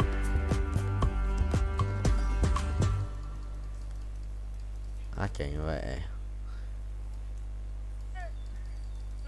nó thì lướt này, cảnh vệ rồi. Đánh chung bài 4 tranh. Cảnh vệ as cảnh vệ thì sẽ là phần đâu rồi? What the hell? Catlin đâu?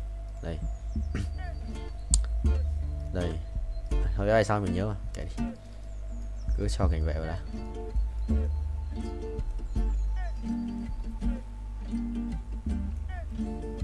Bùi gỡ, điểm bùi gỡ. Rồi, vừa đủ, vừa đẹp.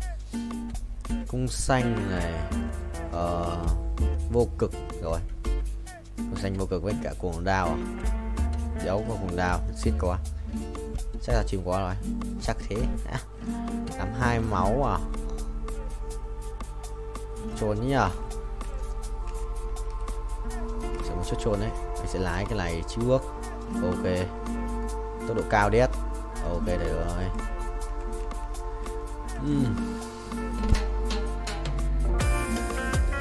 Cảnh vậy à? Có nhà đánh sư danh hóa này, sau đấy át à? Chưa là ai để qua át à? Cái đánh lắc này cũng không phải thôi, không ai át mình lụ.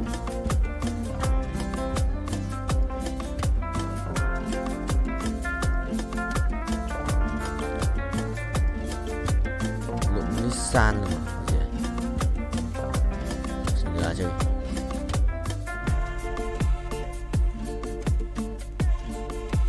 Lắp tổ xin ra tạm đi.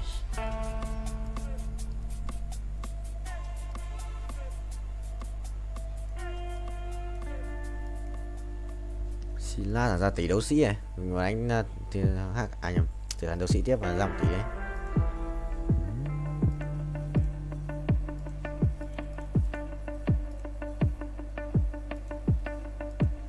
Đấu sĩ ạ, quỷ đéo chịu được mà anh đã stop rồi, có thấy không? Anh nhầm cùi tía nó xóa. Tí thầy nhót,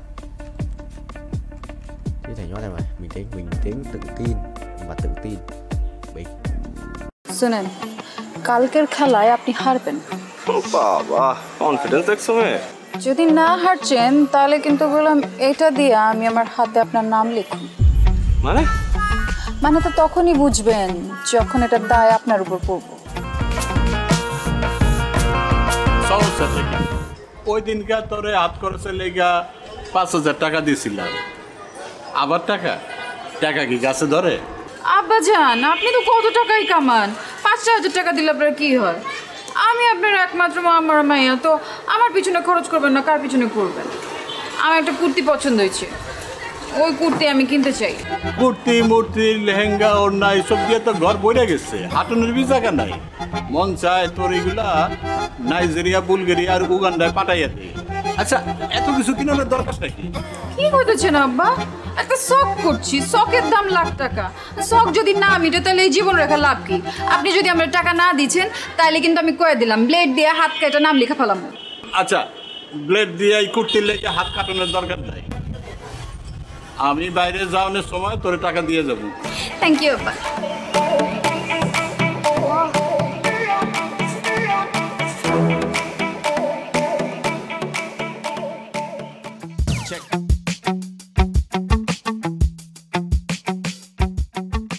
আচ্ছা লাইলি, তুমি এরকম প্রতিদিন কোনো পড়াই complete করছো না, আমি কিন্তু তোমাকে আর পড়াতে আসবো না।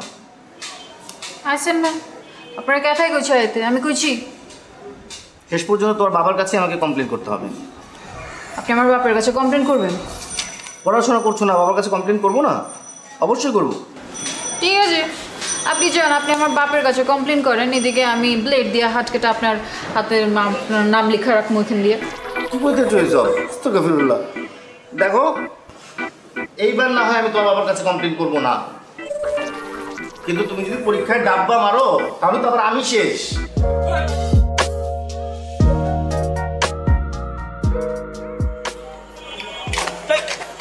ও তুমি ডরাইছেন? ডরাবো কেন? মাগের এরকম আটকা মায়া মনের সামনে চলে আসলে তো একটু চিন্তা লাগেই। আর কালকে আবার তোমার মামার সাথে চ্যালেঞ্জ, বললে আইসো শেষবার মতো চুল দাঁড়িয়ে আশ্রয় আসতে। শুনেন, কালকের খেলায় আপনি হারবেন। বাবা, কনফিডেন্স দেখছো মেয়ে। যদি না হারছেন তাহলে কিন্তু বললাম এটা দিয়ে আমি আমার হাতে আপনার নাম লিখুন। মানে তো তখনই বুঝবেন যখন এটার দায় আপনার উপর পড়ব। সরেন। আরে ভাই, নাম লিখবা মানে? কি মুসিবতে বললাম, জিততে না পারে এখন 2 নাম্বারই।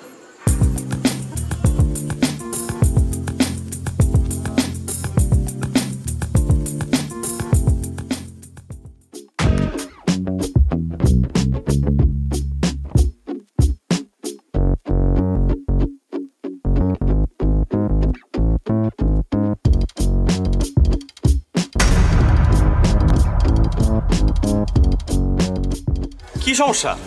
যাইতে দিছো না কেন? সমস্যা আমার না আপনার। আপনি মানুষ না খুনি? মানে বুঝেন না? কালকে কি করছেন? কাচির লগে কি মিলাচ্ছেন? পেট খারাপের ওষুধ। দেখো, এখন কিন্তু বাড়াবাড়ি হইতেছে। তোমরা কাচ্চি খাইতে চাইছো, আমি খাওয়াইছি ব্যাস। কারণ কারো যদি পেট পাতলা হয়ে যায়, কেউ যদি হজম করতে না পারে, সেটা তো তার সমস্যা, আমার না। বাড়াবাড়ি আমরা করছি না আপনারা করছেন? মানে ইচ্ছে করে আপনারা খান নাই কালকে, তাই না? যাতে আমার লগে প্রতিশোধ নিতে পারেন।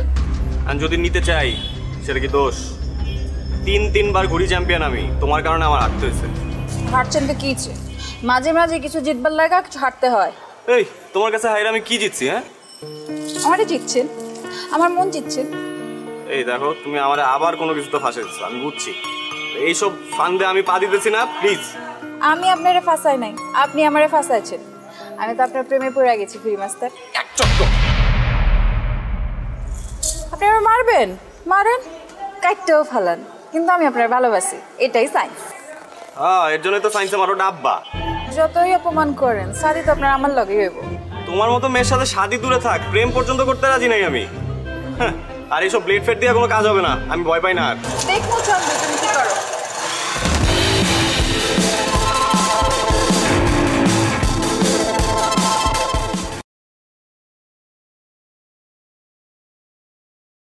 Này, sao thế nhỉ?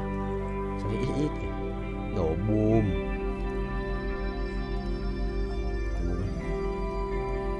Sao nó mày, sao nó không quá rồi.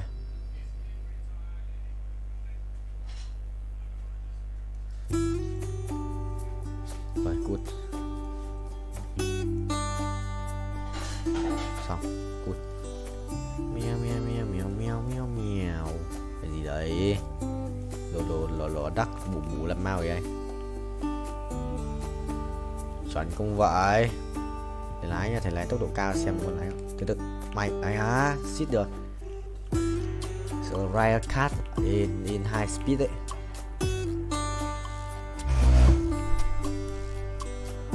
Chuẩn không? Hay á? Không được. Sửa tốc độ cao. Tốc độ cao đét mà. Rồi, 1 lần, 2 lần, lần thứ 2, 300 lap à, 400 lap. Chuẩn không thầy? Chuẩn không?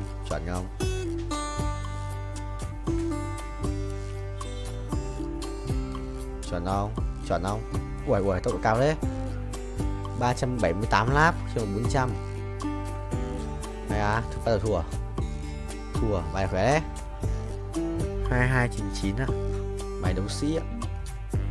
Mình lắp vào mày đã ăn uống đầy đủ nhỉ? Thằng này được ăn uống đầy đủ. 2299 là phải không? Không. Tự đầu chuyển ban đấu.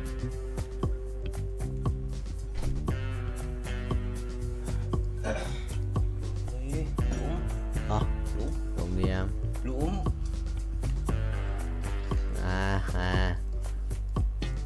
Ô, phải chấm.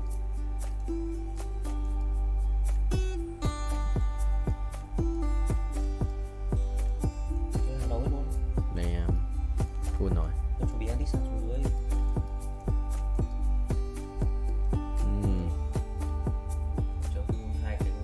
Không biết.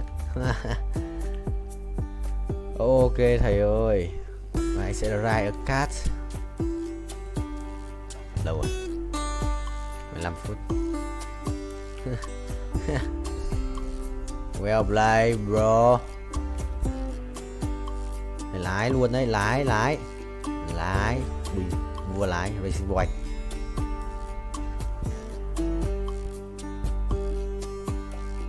Nhốt luôn, chết không? Ngồi đi. Đéo đi à?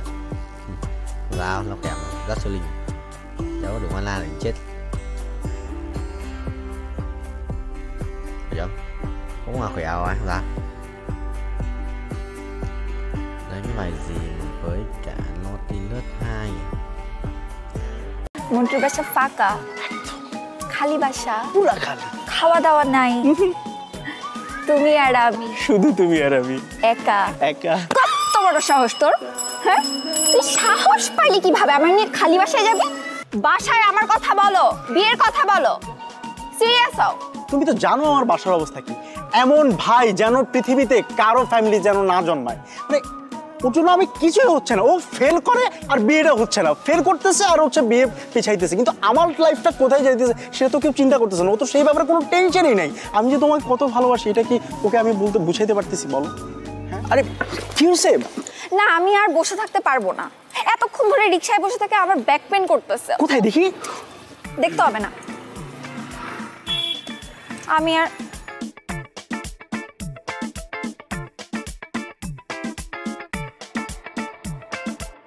আচ্ছা, আশ্চর্য ব্যাপার। তোমার back pain হয়েছে, তুমি আমাকে personally বলবা, সেই জায়গায় তুমি রিকশাওয়ালার সামনে বলছো। ব্যাপারটা কেমন না? তো কি হয়েছে দেখি? দেখতে হবে না, আমি বাসায় যাবো। আমার বাসার সামনে দিয়ে আসো। বাসায় যাওয়া মানে কি?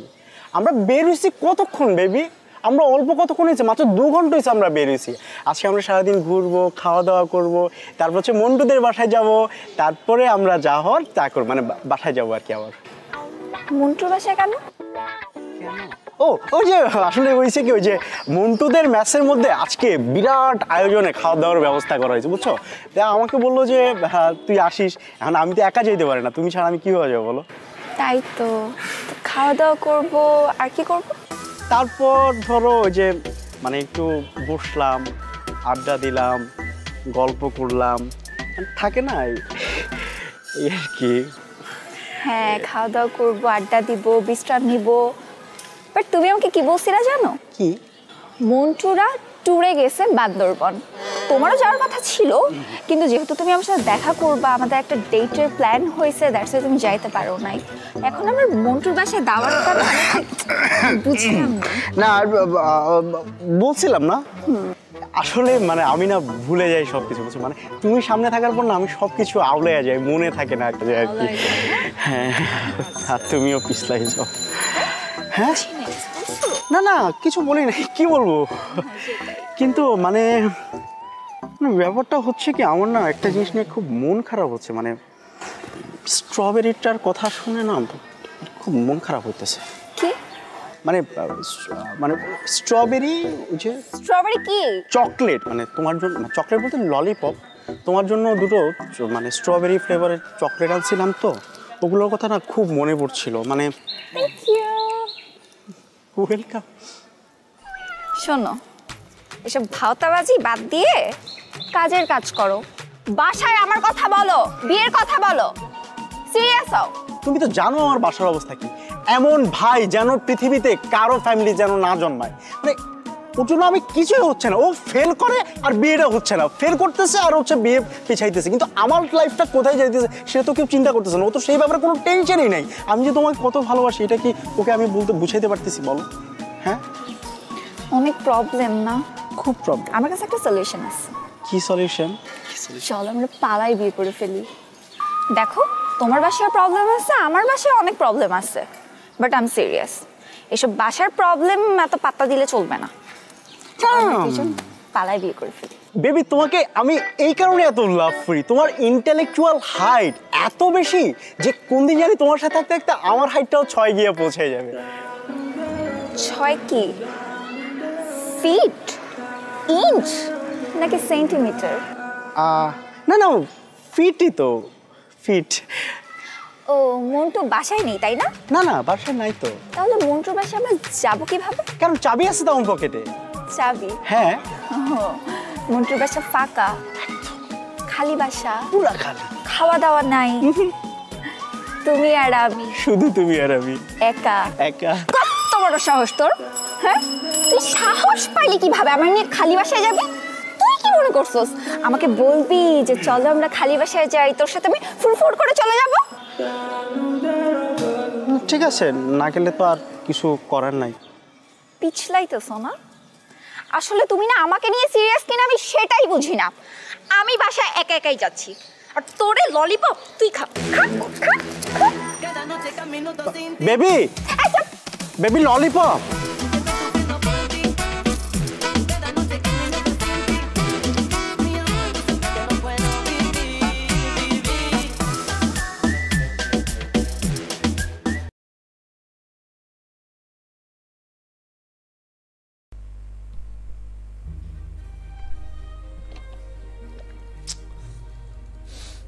Tao muối à? What the hell? Chuồn ra. Cút hết. Có lẽ nào em vội quên đi, và có lẽ nào 500 củ ấy, 614 củ à? Thế mình kiếm 100 củ nữa sự là có nổi không? Ôi à, không rồi, anh đã ấn vội rồi. 62 triệu, 62 triệu rồi. Cũng một lần quay được gần 100 củ ấy. 100 củ không? Mình quay được 400 lap à? Được, 400 lap phải được 100 củ ấy.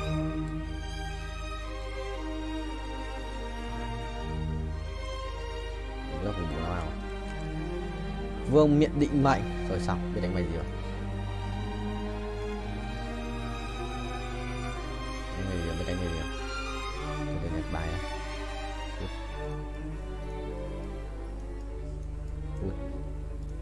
Có lẽ nào em vội quên đi, và có lẽ nào quên đi, có lẽ nào anh trong tâm trí em. Ôi dạ, cho cái này à? Là vậy rồi, xong đi. Vua tối ưu Aria bán này. Mèo mèo mèo mèo mèo mèo mèo mèo mèo mèo mèo mèo mèo mèo mèo mèo mèo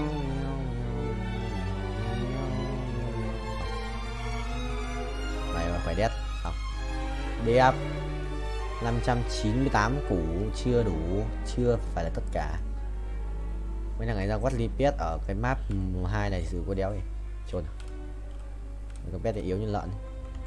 Anh khinh khinh yes khinh beat itcs big big big big big ai à trời đất xì xì điều sao trời đất xì xì xì xì ra trời đất rồi xì xì xì xì gai xì xì cút cút xì xì ra trời đất à chưa ok lần nào cũng phải lắp cái danh nga xoa. Big Eye Sipasi kia.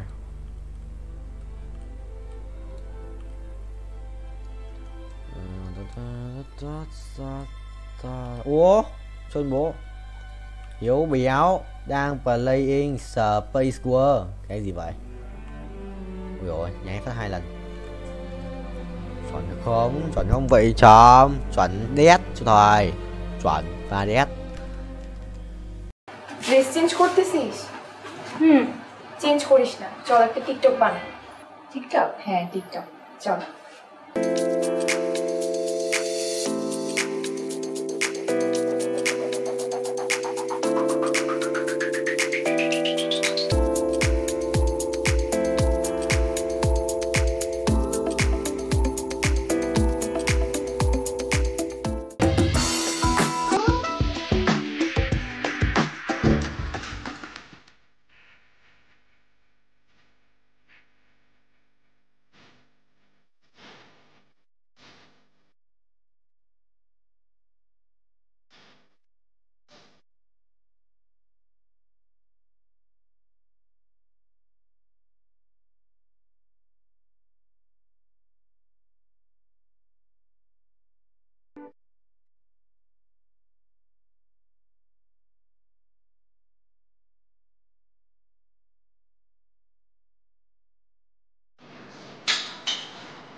Sir normal আছে pressure, নিচেরটা 80, উপরটা আছে 120। ঠিক। Thank you. Thank you. খামটা দে।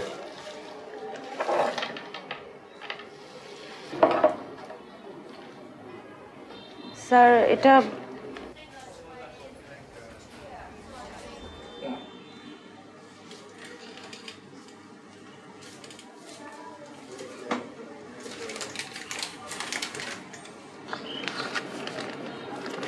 কি আশ্চর্য দেখছিস, 1000 টাকা দিল প্রেশার মারতে। তাও তুই জানিস উনি কে? উনি শহরে অনেক বড় ধনী লোক। এমন কোনো মসজিদ মাদ্রাসা নাই যে উনি দান করেন নাই। এমনকি আমাদের এই হাসপাতালও ওনার চ্যারিটি হেল্প ছিল। ও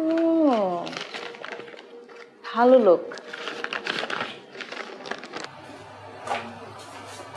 ড্রেস চেঞ্জ করতেছিস? চেঞ্জ করিস না, চল একটা টিকটক বানাই। টিকটক? হ্যাঁ টিকটক, চল। ঠিক আছে, এই ড্রেসটা পরবো, এটা পর।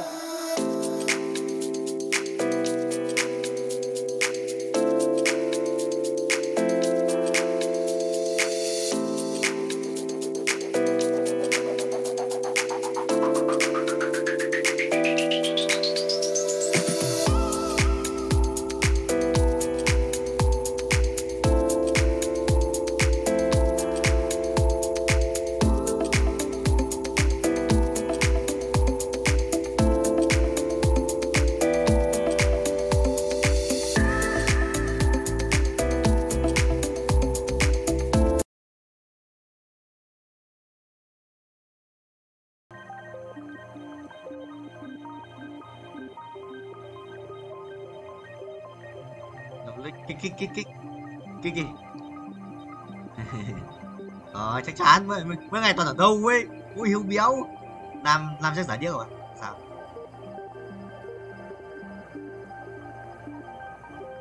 Ừ.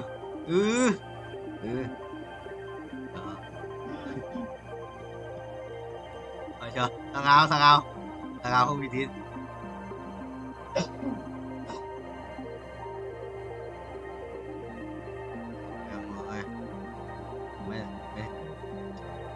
Được. Mấy thằng đệ mà. Ui, tao đây làm vũ đảm bảo mày nha. Xong. Tao có gì đảm bảo mày đâu, chỉ có bọn tao tự đưa nhau ra đảm bảo cho mày thôi. Ok nhá, tao mạng cũng xong.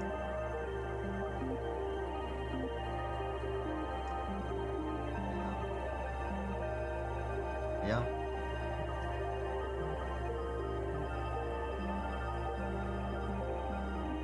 Sao?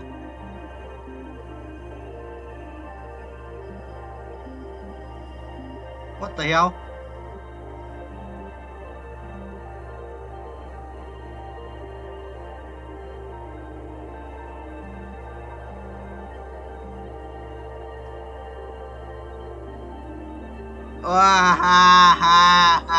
Đúp.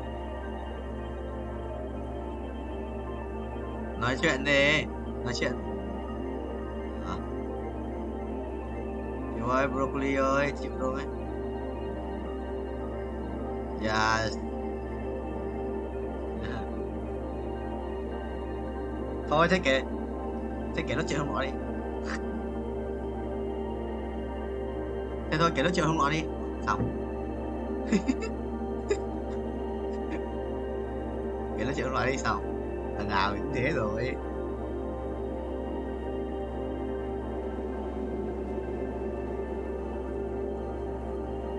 Không, chỉ là không ở được cùng thôi, không ở được cùng gì. À, thôi mấy thằng em đi để bọn anh nghe chuyện đi.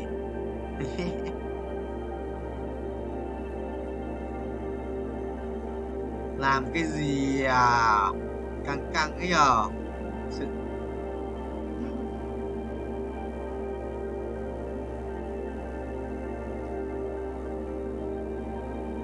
Thôi vui nhá. Vui. Gì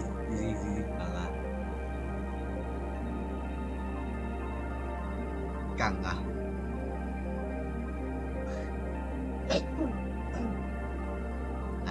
Lại còn chơi cùng nữa.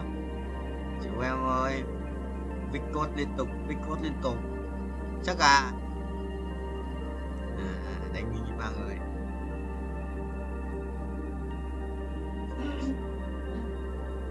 Nhưng không làm gì đâu, thằng ấy có làm gì đâu. Hiểu béo. Phải chứ? Có kẻ đâu, nhưng mà ý là liên quan gì thằng yêu Khôi đâu. Ý là có liên quan gì nó đâu.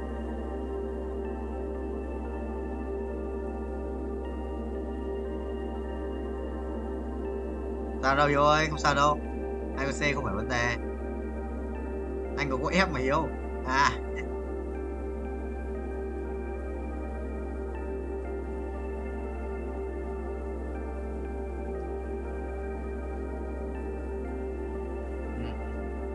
Thấy chưa, bảo mà Hiếu.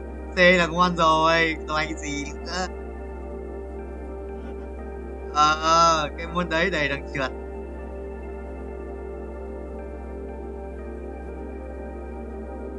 Có anh tin 1 tin 3, 2 con A.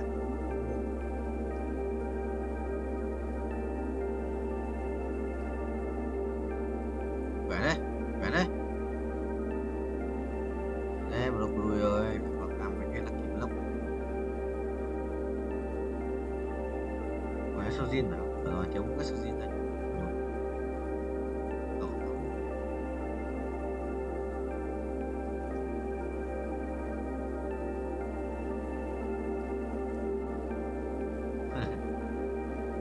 Dễ lắm mà.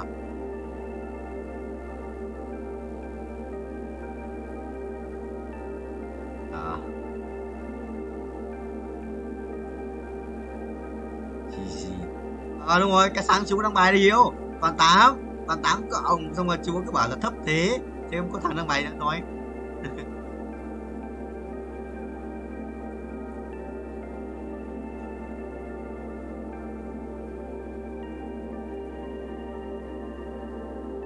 Thấy không?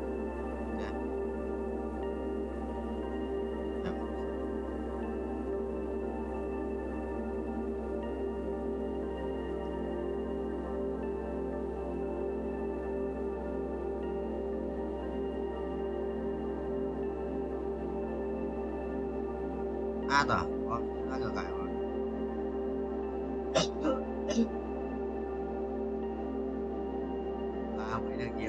Ba mấy thằng Hiếu à?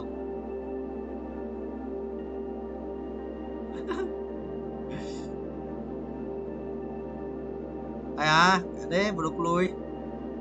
Xếp là ngược lại à? Cháu không biết gì.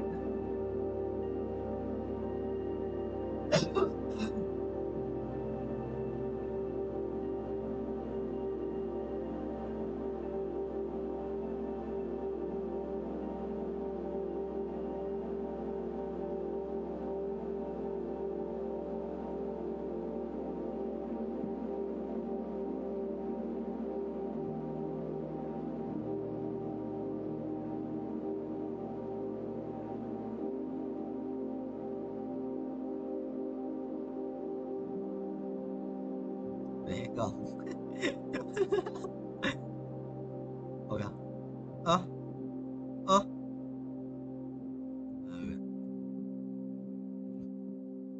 Gì.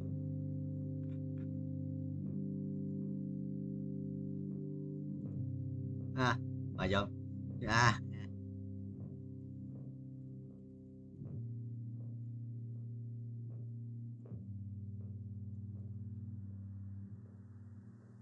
Nhà vui không?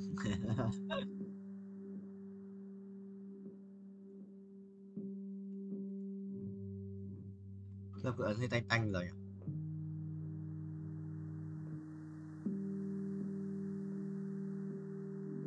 Trấn xứ Thanh Hóa.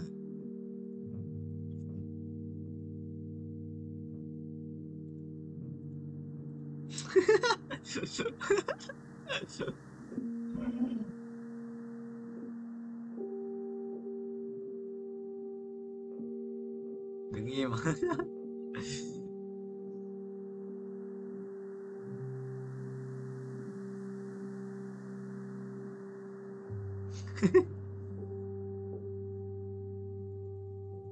Mà gì đâu, không có gì đâu, không có gì đâu, có gì đâu, không kể, có gì đâu mà kể, có gì đâu mà đi kể, mà có kể, mà tao có liên quan gì đến nó đâu mà kể.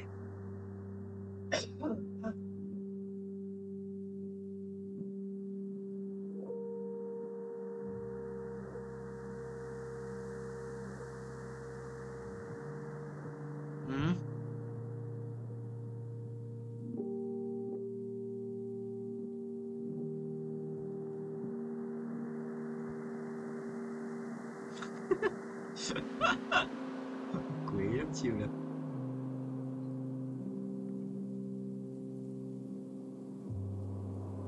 Đèo.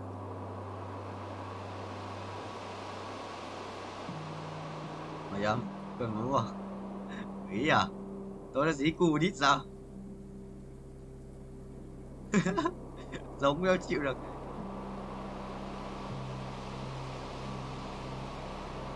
Càng gậy cay như đẹp trai như broccoli. Ô, gì biết không à?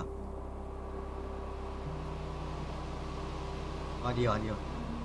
Và ô, máu á. Phải chưa?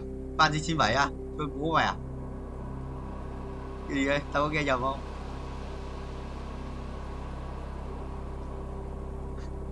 Đoán mà.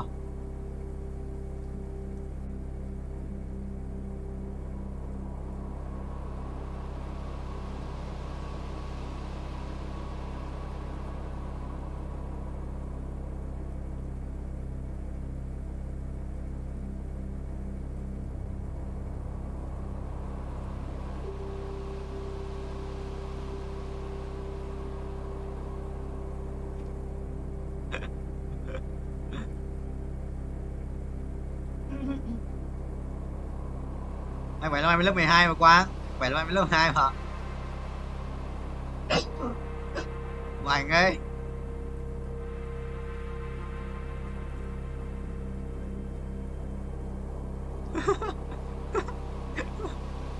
Đây rồi là kia. Ui, hỏng ơi. Thằng. Cái gì? Một con tanh và một con đam ạ. Ôi giời. Ôi thua rồi. Một con đéo với đam ấy. Đéo hiểu. Thế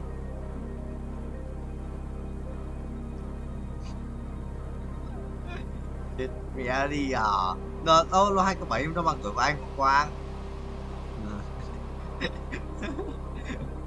Nó đã bằng tuổi mà.